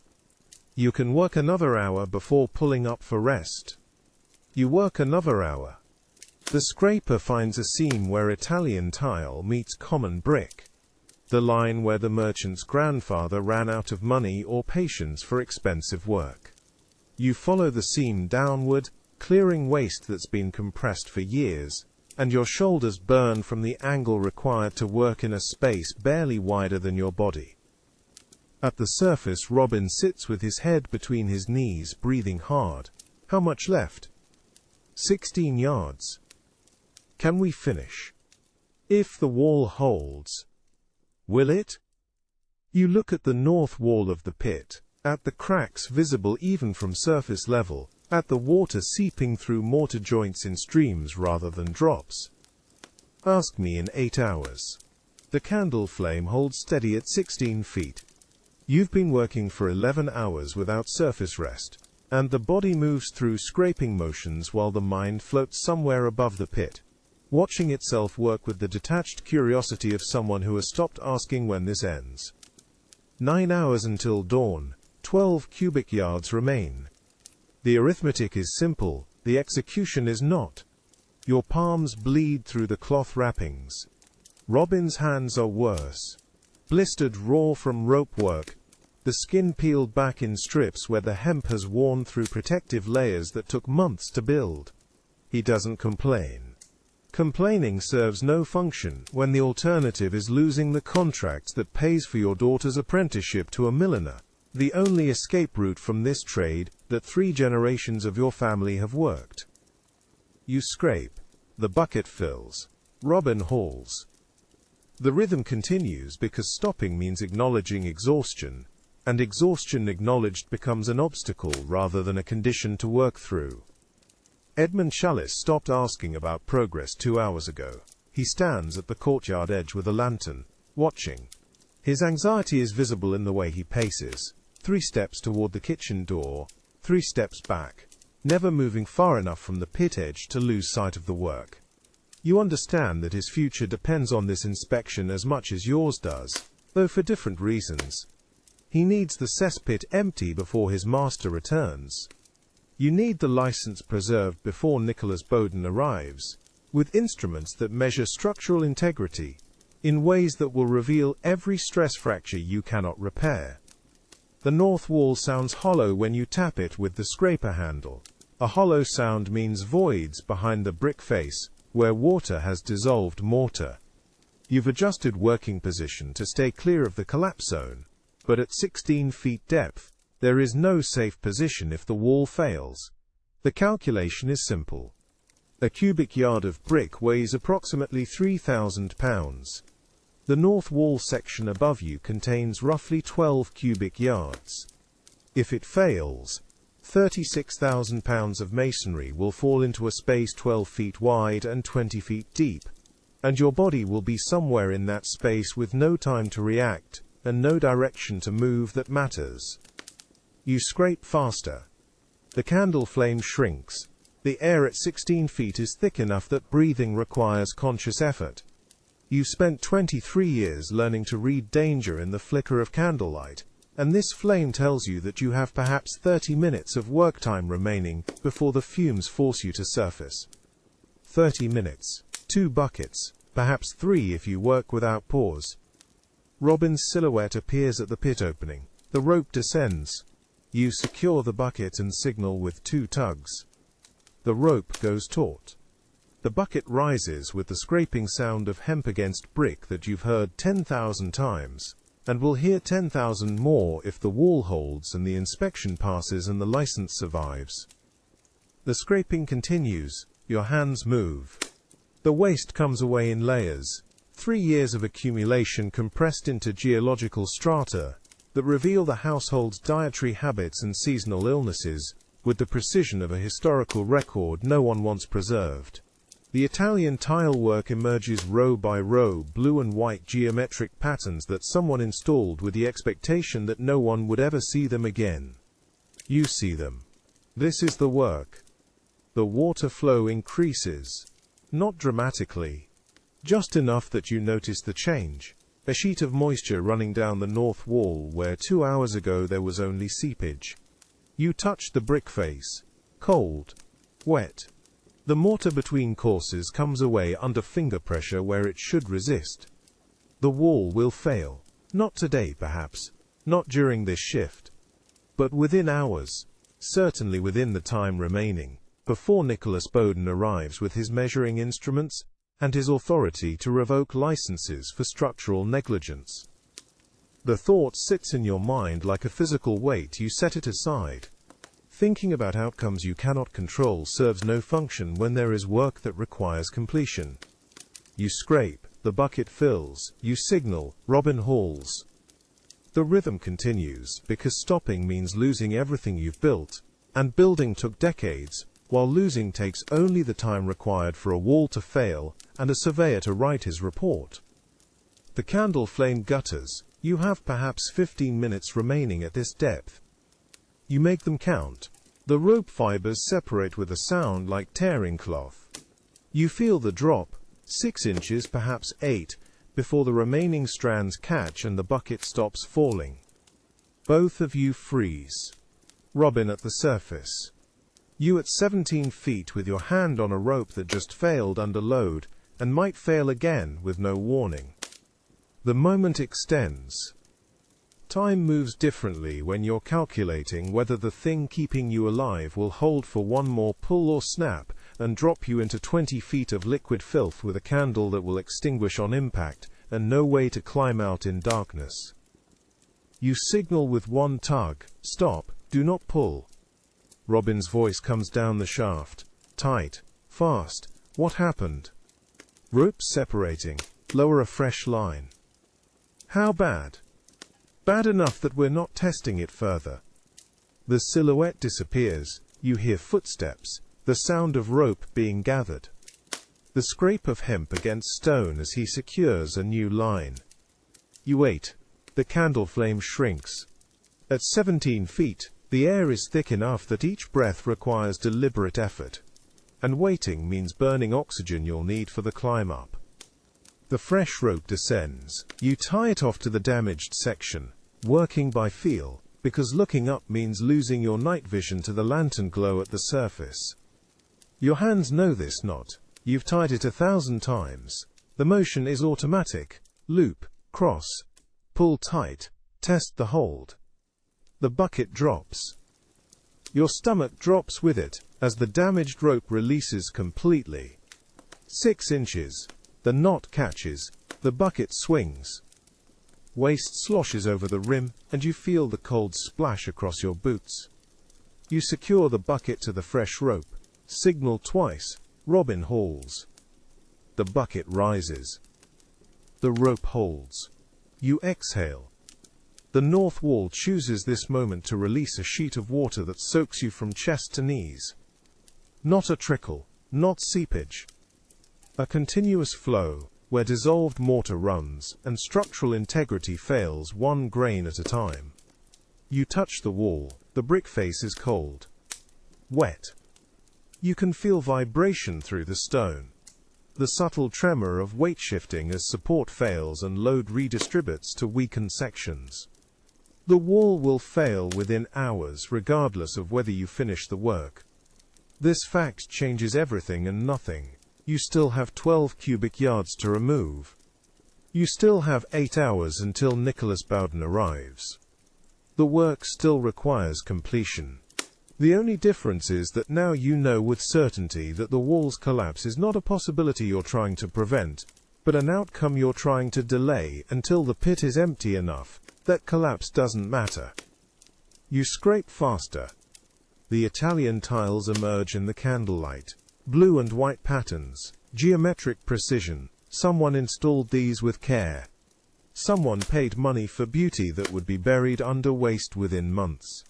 The logic of wealth has never made sense to you, but you understand the practical consequence, that these tiles make the pit wall smoother, which makes scraping easier, which means you can work faster. You work faster. The bucket fills. You signal. Robin hauls. The rope holds. Robin Pike learned this trade from his father, who learned it from his father, who worked these same streets when Henry VII was king. 3 generations of technical knowledge that mean nothing if structural failure occurs before the surveyor's inspection. His daughter's apprenticeship depends on this contract as much as yours does. You've never discussed this. Some facts don't require speaking. The candle flame flickers. 7 hours until dawn. Nicholas Bowden will arrive with instruments that measure what cannot be hidden. The angle of brick faces, the depth of mortar erosion, the mathematical proof of imminent collapse. His appointment came specifically to eliminate corruption in the licensing system. The Cornhill collapse killed 2 children when a merchant hired unlicensed labor. The new regulations punish licensed workers for outcomes they cannot control. Your expertise becomes irrelevant when the wall fails before inspection. You keep scraping. 6 cubic yards remain. 4 hours until Bowden's arrival. Your body moves through scraping motions, while your mind floats somewhere detached, watching with curiosity about how long flesh can continue past exhaustion. The answer appears to be longer than comfortable but shorter than infinite. The ammonia smell is less intense now. Most of the waste is gone. What remains concentrated at the bottom carries the sweet rot odor of decay thick enough to coat your throat. You spit. Black phlegm. The taste stays. Robin hauls mechanically. His hands are wrapped in cloth torn from his shirt. The fabric is dark with blood and waste. He hasn't complained. Complaining changes nothing about the work that requires completion. You see your younger self in his determination. The refusal to stop when stopping means admitting the work has defeated you. Margaret Webb taught you that when you were 15, and learning the trade from a woman who worked cesspits because her husband died, and the guild wouldn't license widows but couldn't stop them from working unlicensed in the streets no one else would touch. She died in a collapse on Gracechurch Street when you were 19. The lesson remained. You finish what you start because finishing is the only proof that matters. The north wall holds. You don't know why. The water flow continues. The mortar dissolves. The brick face vibrates with the subtle tremor of failing support, but it holds. You scrape the final layers. The Italian tilework is fully visible now. Blue and white patterns running the full depth of the pit. Geometric precision interrupted only by the fracture lines that branch across the north wall. The work becomes meditative. Scrape, fill, signal. Wait while Robin hauls. The bucket returns. You fill it again. The candle flame is steady now. You've descended past the zone where fumes concentrate. At 19 feet the air is cold and damp and breathable. Your lungs work without conscious effort. Your hands scrape without deliberate thought. You think about your daughter, 13 years old, learning millinery from a woman who makes hats for merchant wives. Clean work. Respectable work. Work that doesn't require descent into darkness or acceptance of social contempt. The apprenticeship costs more than you earn in 3 months, but it's the price of escape, and you pay it, because this trade ends with you if the alternative is your daughter spending her life in cesspits. The bucket fills. You signal. Robin hauls. 2 cubic yards remain. 3 hours until Bowden's inspection. The arithmetic has shifted from impossible to merely difficult. You'll finish, the wall might hold, the inspection might pass. These are probabilities now rather than certainties, but probabilities are enough when certainties were never available. You scrape, the waste comes away. The tile work shows blue and white beneath 20 feet of accumulated darkness. A sound from the street. Iron-shod wheels on cobblestone, the rattle of a cart passing in the early morning. The city waking while you work in its foundation. Cartwheels on cobblestone announce the surveyor, 1 hour before dawn. You hear them from 20 feet down, where you scrape the final cubic yard from the Italian tile work, and the sound carries through brick and waste, with a clarity that means the work is about to end whether you finish or not. Edmund Chalice calls down through the opening. Webbe, he's here, beginning inspection from ground level. You set the scraper against the wall that has held for 36 hours. Through factors you stop trying to calculate around hour 20, the candle flame holds steady in the improved air. You grip the rope and climb with legs that shake from exhaustion rather than fear. Because fear requires energy you spent 15 hours ago. Surface air feels cold after the pit warmth.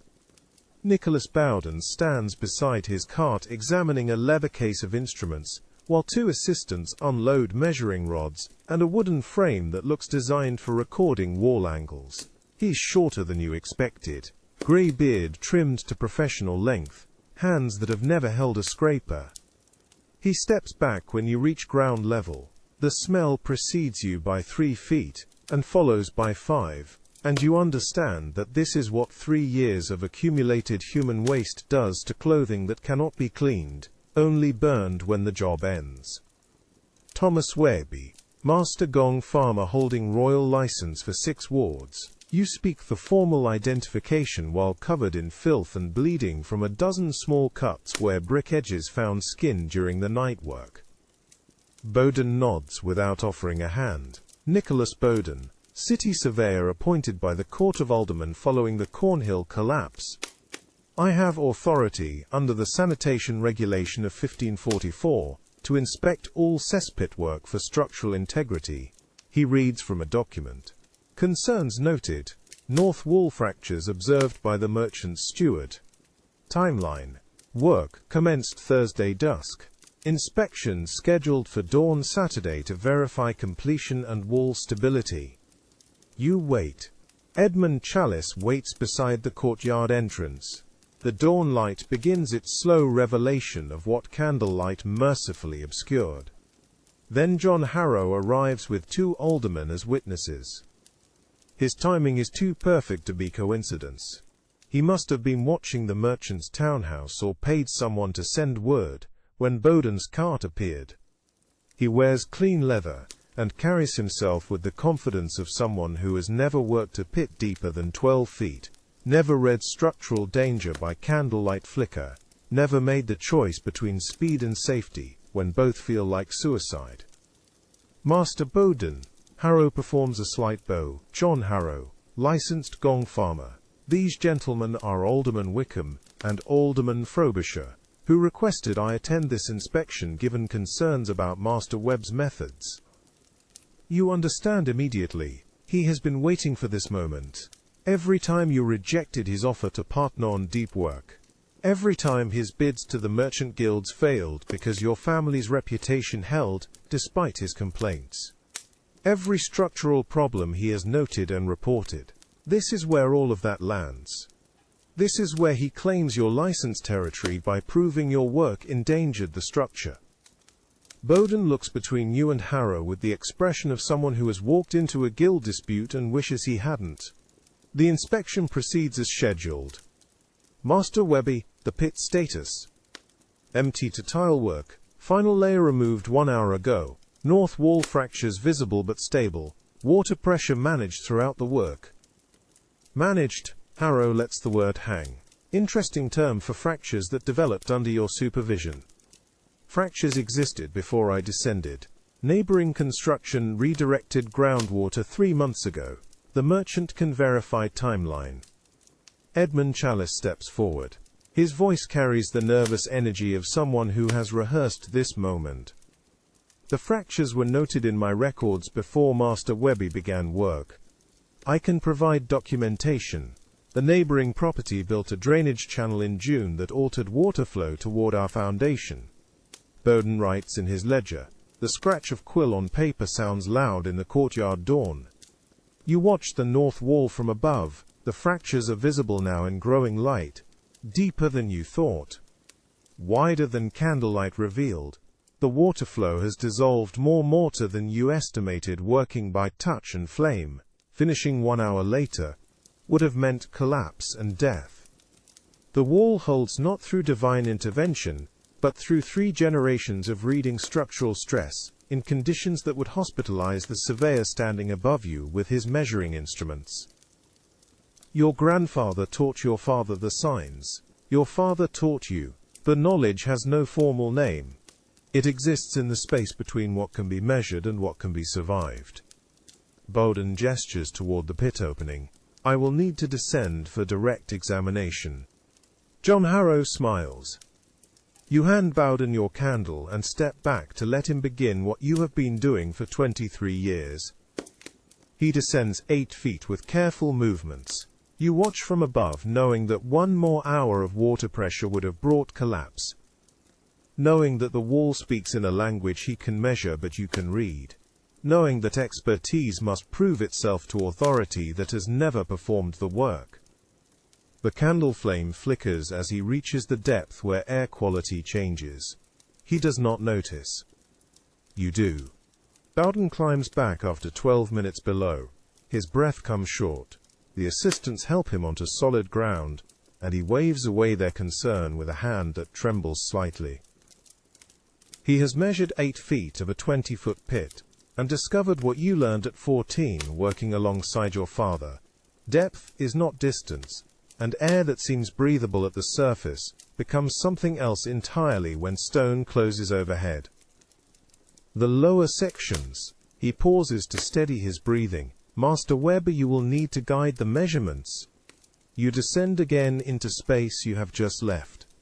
The rope burns against palms already raw. Bowden's assistant follows with the surveyor's plumb line and measuring rod, moving with the careful uncertainty of someone who has trained for this work in daylight and open air. The mathematics of structural integrity do not change underground, but the body's response to enclosure makes every calculation harder. The north wall fractures run deeper than surface light revealed. You position the measuring rod against brick while the assistant records angles. Water seeps through mortar gaps at a rate that would have increased throughout the day. The wall would have failed sometime between noon and dusk if the pit had remained full. The timing was tighter than you admitted to Edmund Chalice. Mark the primary fracture at 17 feet, 4 inches from the eastern corner. You speak upward toward where Bowden leans over the opening. Secondary fracture begins 19 feet, extends through 3 horizontal courses. The assistant's hand shakes as he writes. This is his first deep pit. You can tell by the way he positions himself, always within sight of the opening above, never turning his back to the descent he must eventually make again. Water ingress?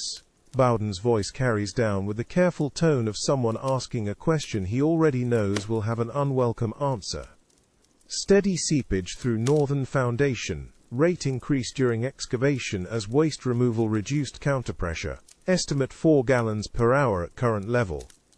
John Harrow's voice cuts through from the surface. 4 gallons per hour while work proceeded? Master Bowden, this confirms the structural negligence complaint.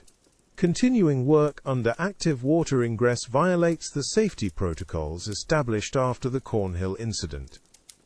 You grip the measuring rod and wait. The assistant beside you goes very still. Bowden's silence lasts long enough that you understand he is weighing regulations written by men who have never descended into dark enclosed spaces against the evidence of work completed without collapse or injury. The Cornhill incident killed 2 children when a cesspit wall failed during cleaning. The regulations that followed were written in reaction to tragedy, comprehensive in scope, and completely impractical for the actual conditions of deep excavation in London's water-saturated clay. The water management, Bowden chooses his words with visible care. Explain the methodology. Waste removal proceeded in horizontal layers to maintain even load distribution against all four walls. Each layer removed reduced internal pressure gradually. Water ingress was monitored continuously.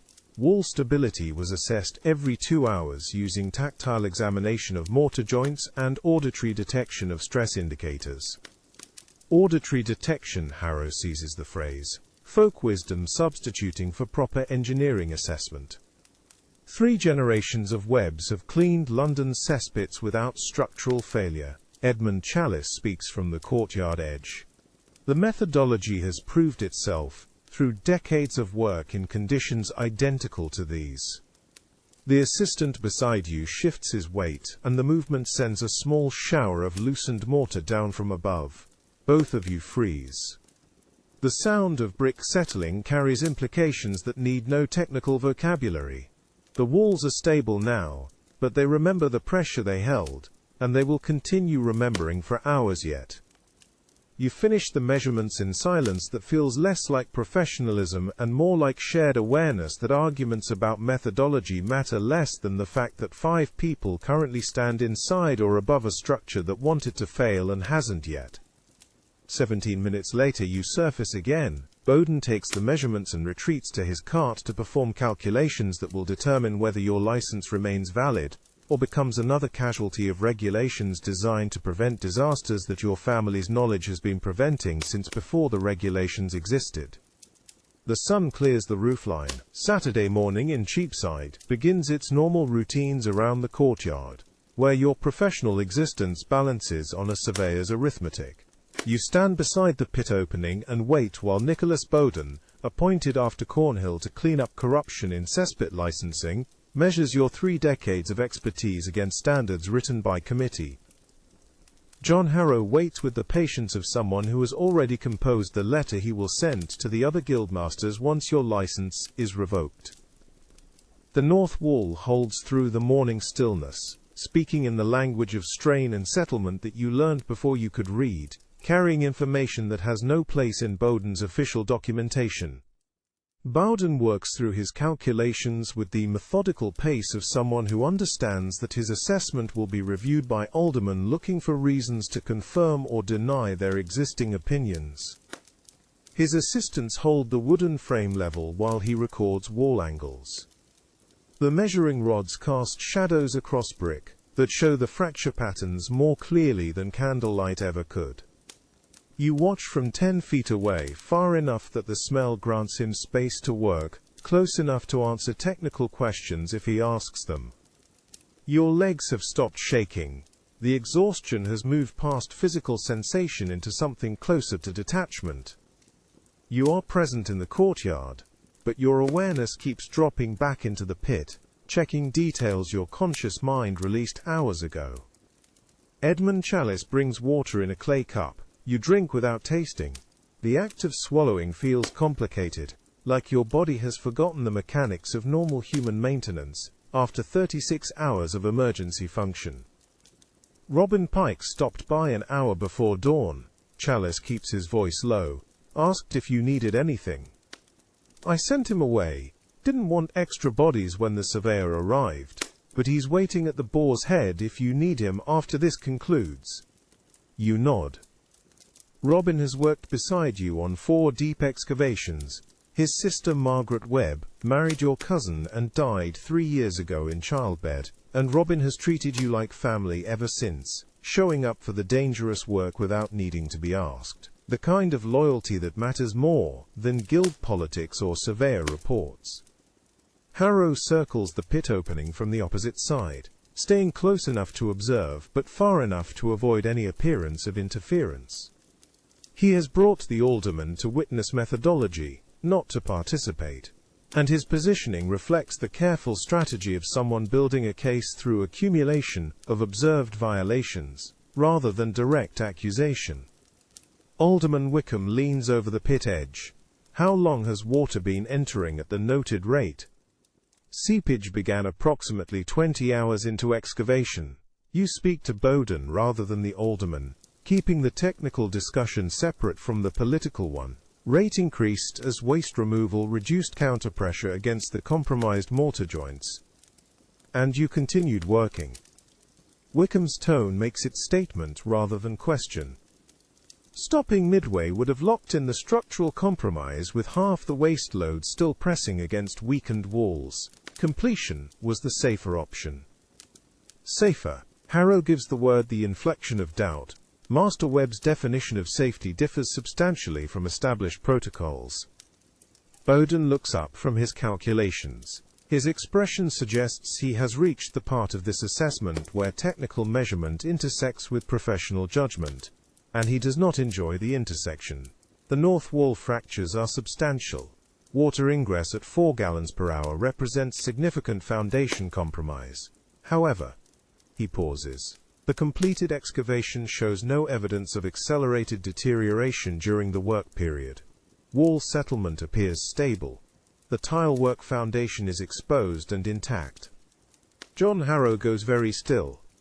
The methodology employed falls outside standard protocols for water management during deep excavation. Bowden continues with the careful wording of someone who has found himself between regulatory compliance and practical reality.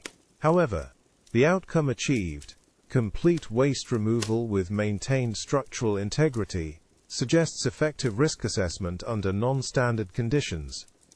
Suggests effective risk assessment. Harrow's voice rises slightly. Master Bowden, the regulations exist specifically to prevent gong farmers from making individual judgments about acceptable risk levels during excavation.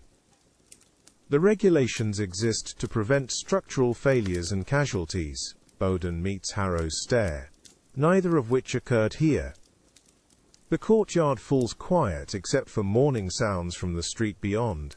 Cartwheels, vendors calling, the ordinary business of Saturday in Cheapside continuing without awareness that a man's livelihood is being weighed against bureaucratic interpretations of safety. Bowden returns to his leather case and withdraws a second document. The inspection findings will note methodology concerns and recommend formal review of water management protocols for deep excavation under compromised foundation conditions. However, the immediate assessment finds no basis for emergency license suspension. The work meets completion standards. The structure remains sound. You understand what he has done. He has written a report that satisfies regulatory requirements for documented concern, while declining to destroy your license over methodology that achieved exactly what the regulations intended to ensure. The formal review he has recommended will take months and likely result in revised guidelines that codify practices you already follow. But your license remains active. Your territory remains yours. John Harrow understands this too. His expression shifts through several calculations before settling on professional courtesy that doesn't reach his eyes. Master Bowden. Aldermen. I appreciate the thorough assessment. The Guild's safety concerns have been properly documented. He nods to you with the bare minimum of acknowledgement courtesy requires. Master Webby, good day. He leaves with the alderman following, and you watch him go knowing that this is not finished. He has lost this specific confrontation, but gained documentation of methodology concerns that he will leverage in future contract disputes. The war continues. This was only one engagement. Bowden packs his instruments with the efficient movement of someone ready to be elsewhere. Master Webb. The formal report will be filed with the Court of Aldermen by Tuesday. You will receive written notification of the review process. He hesitates. My father was a mason. Worked foundation repairs throughout Southwark. He taught me to read structural stress before I learned surveying mathematics. He gestures toward the pit. What you did down there. That's the knowledge that keeps buildings standing and workers alive. The regulations don't always account for that. He climbs onto his cart and departs, leaving you standing beside the empty pit, with Edmund Chalice and the morning sun climbing toward noon. The north wall holds in the growing light, its fractures visible and stable, speaking the language your grandfather taught your father and your father taught you, carrying the weight of 3 years, accumulation and 36 hours of controlled removal, proving nothing to regulations but everything to the people who read stone by candlelight and emerge alive. You are still standing when exhaustion finally arrives with enough force to make standing impossible, and Edmund Chalice catches your arm before you fall. The cartwheels roll through London morning traffic, and you sit beside the final load watching the city wake.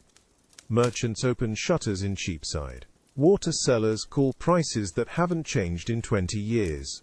Apprentices run errands their masters assigned before dawn. The ordinary morning routines of people who will never consider where their waste goes, or who removes it. The cartbed holds 300 pounds of waste packed tight under canvas. You can smell it through the covering, but the smell no longer registers as offensive. Just information about moisture content and composition. Robin sits on the driver's bench learning to guide the horse through morning crowds, with the careful attention of someone who understands that every skill in this trade matters for survival. Does the work get easier, he asks. You watch a housemaid draw water from a public well. Your body adapts to the smell and the weight and the darkness, never to the knowledge of what you're doing and why it must be done in secret. He nods. He already understands after one night in the pit. The way people turn away when the cart passes. The way conversations stop when gong farmers approach. The necessary invisibility of necessary work. The Finsbury Fields dumping grounds appear ahead, where London's waste accumulates in massive pits that will eventually be covered and built upon. The economics of land reclamation through human filth. In 20 years this field will support houses and shops, and the people living there will never know what lies beneath their foundations. You guide Robin through the dumping procedure that prevents spillage and contamination. Angle the cart just right. Release the tailgate slowly, let gravity do the work. The waste slides into the pit, with the thick sound of material too dense to splash. The cart lightens immediately. The horse shifts its weight with the changed load. Robin climbs down to secure the tailgate, and you see his hands moving with competence now, not fear. 3 shillings for the additional payment Edmund Chalice offered. 1 month of your daughter's milliner apprenticeship. The economics have never made sense, but the outcome matters more than the logic. The morning sun reaches higher, and the city continues waking around you. In 3 months another merchant will need another cesspit cleaned, and the cycle will continue. Your daughter will finish her apprenticeship and never descend into a cesspit. This knowledge settles into your chest, like a weight releasing. You remove the wet leather apron in the workers' quarters and the weight lifts from your shoulders, like releasing a burden you forgot you carried. 8 pounds of leather and absorbed moisture. Your body registers the absence before your mind understands rest is finally possible. The sound of cartwheels fades as city noise becomes distant and unimportant. Voices from the courtyard. Horse hooves on cobblestone.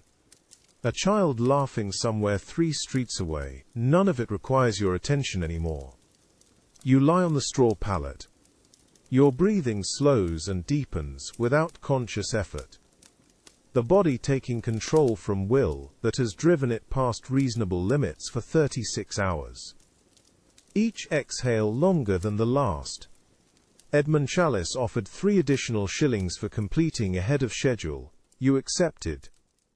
The leather apron absorbed 3 years of waste, and can never be cleaned. These facts exist without judgment. Robin sleeps already with the immediate collapse of youth. 15 years old, and he survived his first solo job. You taught him to read structural danger, and recognize when walls speak, and understand that survival in this trade requires absolute attention. He will continue this work after you cannot. This is both success and failure. Your consciousness begins to fragment, thoughts losing coherence. The memory of rope burns across your palms, present but distant. The smell of the pit still in your hair, but no longer mattering. Exhaustion claiming what it is owed. Your hands release tension they held for 36 hours. Rope burns and blisters settling into dull ache that requires no response. You notice the absence of bucket handles and scraper weight more than you noticed carrying them. The straw pallet supports your weight. Your spine lengthening as muscles release their bracing against gravity and structural danger. Each vertebra settling into rest that has been postponed through crisis and inspection and final hauling. Robin's breathing provides rhythm that your own breath begins to follow. Two workers synchronizing into sleep after shared labor. The sound steady and uncomplicated. In and out. No thought required. You taught him to survive this trade, he will continue it after you cannot. Your daughter will finish her milliner apprenticeship and never descend into a cesspit. Never scrape waste from brick. Never breathe air thick enough to extinguish candles. This knowledge matters more than rope burns, more than exhaustion, more than 3 years of accumulated filth removed in 36 hours. The day dissolves into fragments, the candle flame shrinking, the north wall speaking, Robin's silence in darkness, Edmund Chalice's worry, Nicholas Bowden's measurements, the cartwheels rolling, all of it fading into the warmth of straw and the permission to stop. Your hands rest open beside you, empty, still. The straw beneath you holds shape where your weight has pressed it flat. Your daughter will learn millinery in a workshop with daylight and open windows. This fact exists alongside the prohibition against entering churches in work clothes. Both are true. Both will remain true. The contradiction has no resolution, because resolution was never the point. Margaret learned to read contract terms before she learned her letters. She understands debt structure better than most merchants' sons. These are not skills that belong to a milliner's apprentice, but they will serve her when other girls cannot calculate fabric costs or negotiate supplier terms. What you could not give her in social position, you gave her in operational clarity. Your hands rest open on your chest. The rope burns have stopped bleeding. The skin will scar, but scars are documentation, not damage. Every gong farmer over 40 carries the same marks. They map the years like growth rings on timber. The bishop's cesspit empties twice yearly, whether he acknowledges the work or not. His household steward arranges payment. The transaction happens in the kitchen courtyard, never the receiving rooms. This is how necessity functions when social structure requires certain labor to remain invisible. You perform the work. The steward records the expense under grounds maintenance. The bishop remains unaware that human hands touched what his household produced. Everyone benefits from this deliberate blindness. The morning light through the small window shifts as clouds pass. You watch the changing brightness with eyes that may be open or closed. The distinction no longer matters. Consciousness drifts between waking and sleeping the way candle flame drifts in still air, present but untethered. Your license holds for another year. This means 12 more months of Edmund Chalice negotiating contracts you will fulfill. 12 more months of teaching whoever comes after Robin that fear is operational data, not moral failure. 12 more months of descending into darkness that exists beneath every structure in London, necessary and unacknowledged in equal measure. The cesspit is empty now. The walls held. Nicholas Bowden found structural integrity where John Harrow predicted collapse. These facts have weight somewhere beyond your current awareness, achievements that matter in the world where people move and negotiate and measure their worth against outcomes. But here, in the space between waking and sleep, only the body remains. Only breath. Only the knowledge that you survived what needed surviving, and your daughter will not inherit the trade that made survival necessary. The bishop will never know your name. This ignorance is not cruelty. It is the architecture of a system that requires certain work to happen below the threshold of acknowledgement. You have spent 23 years working in that threshold. You understand its dimensions better than any surveyor's instruments could measure. Margaret is 14. In 4 years, she will complete her apprenticeship. In 4 years, she will measure silk and calculate costs and build a life that never touches cesspits or waste, or the particular darkness that lives beneath foundations. This knowledge settles into your dissolving awareness as the only measurement that matters. The straw holds your weight, the window holds its light. Your breath continues its steady work. Everything else has already begun to fade. The smell has faded from your immediate awareness. It remains in your clothes and hair and skin, persistent as memory, but you notice its absence more than its presence now. Clean air feels strange after 36 hours breathing ammonia and decay. Your lungs perform their work without the resistance that defined every breath below ground. Your body executes repair operations that consciousness postponed through crisis. Rope burns close, muscles process exhaustion. The architecture of rest rebuilds what labor depleted beyond reasonable limits. You are not aware of this work happening. The body knows its priorities better than thought does. The courtyard sounds from outside become distant, merchants calling prices, cartwheels on cobblestone, the layered noise of a city conducting its daylight business. None of it requires your attention, none of it demands response. The sounds exist in a space that no longer intersects with where you have gone. Your breath deepens into the regular rhythm that signals true sleep has arrived. Not the fractured rest of the workers, quarters between shifts, but the complete surrender that only comes when danger has passed, and the body can finally stop its vigilant monitoring of threat. This rhythm has its own intelligence. It knows when survival requires alertness, and when exhaustion has earned its claim. The distinction between waking and sleeping continues to soften.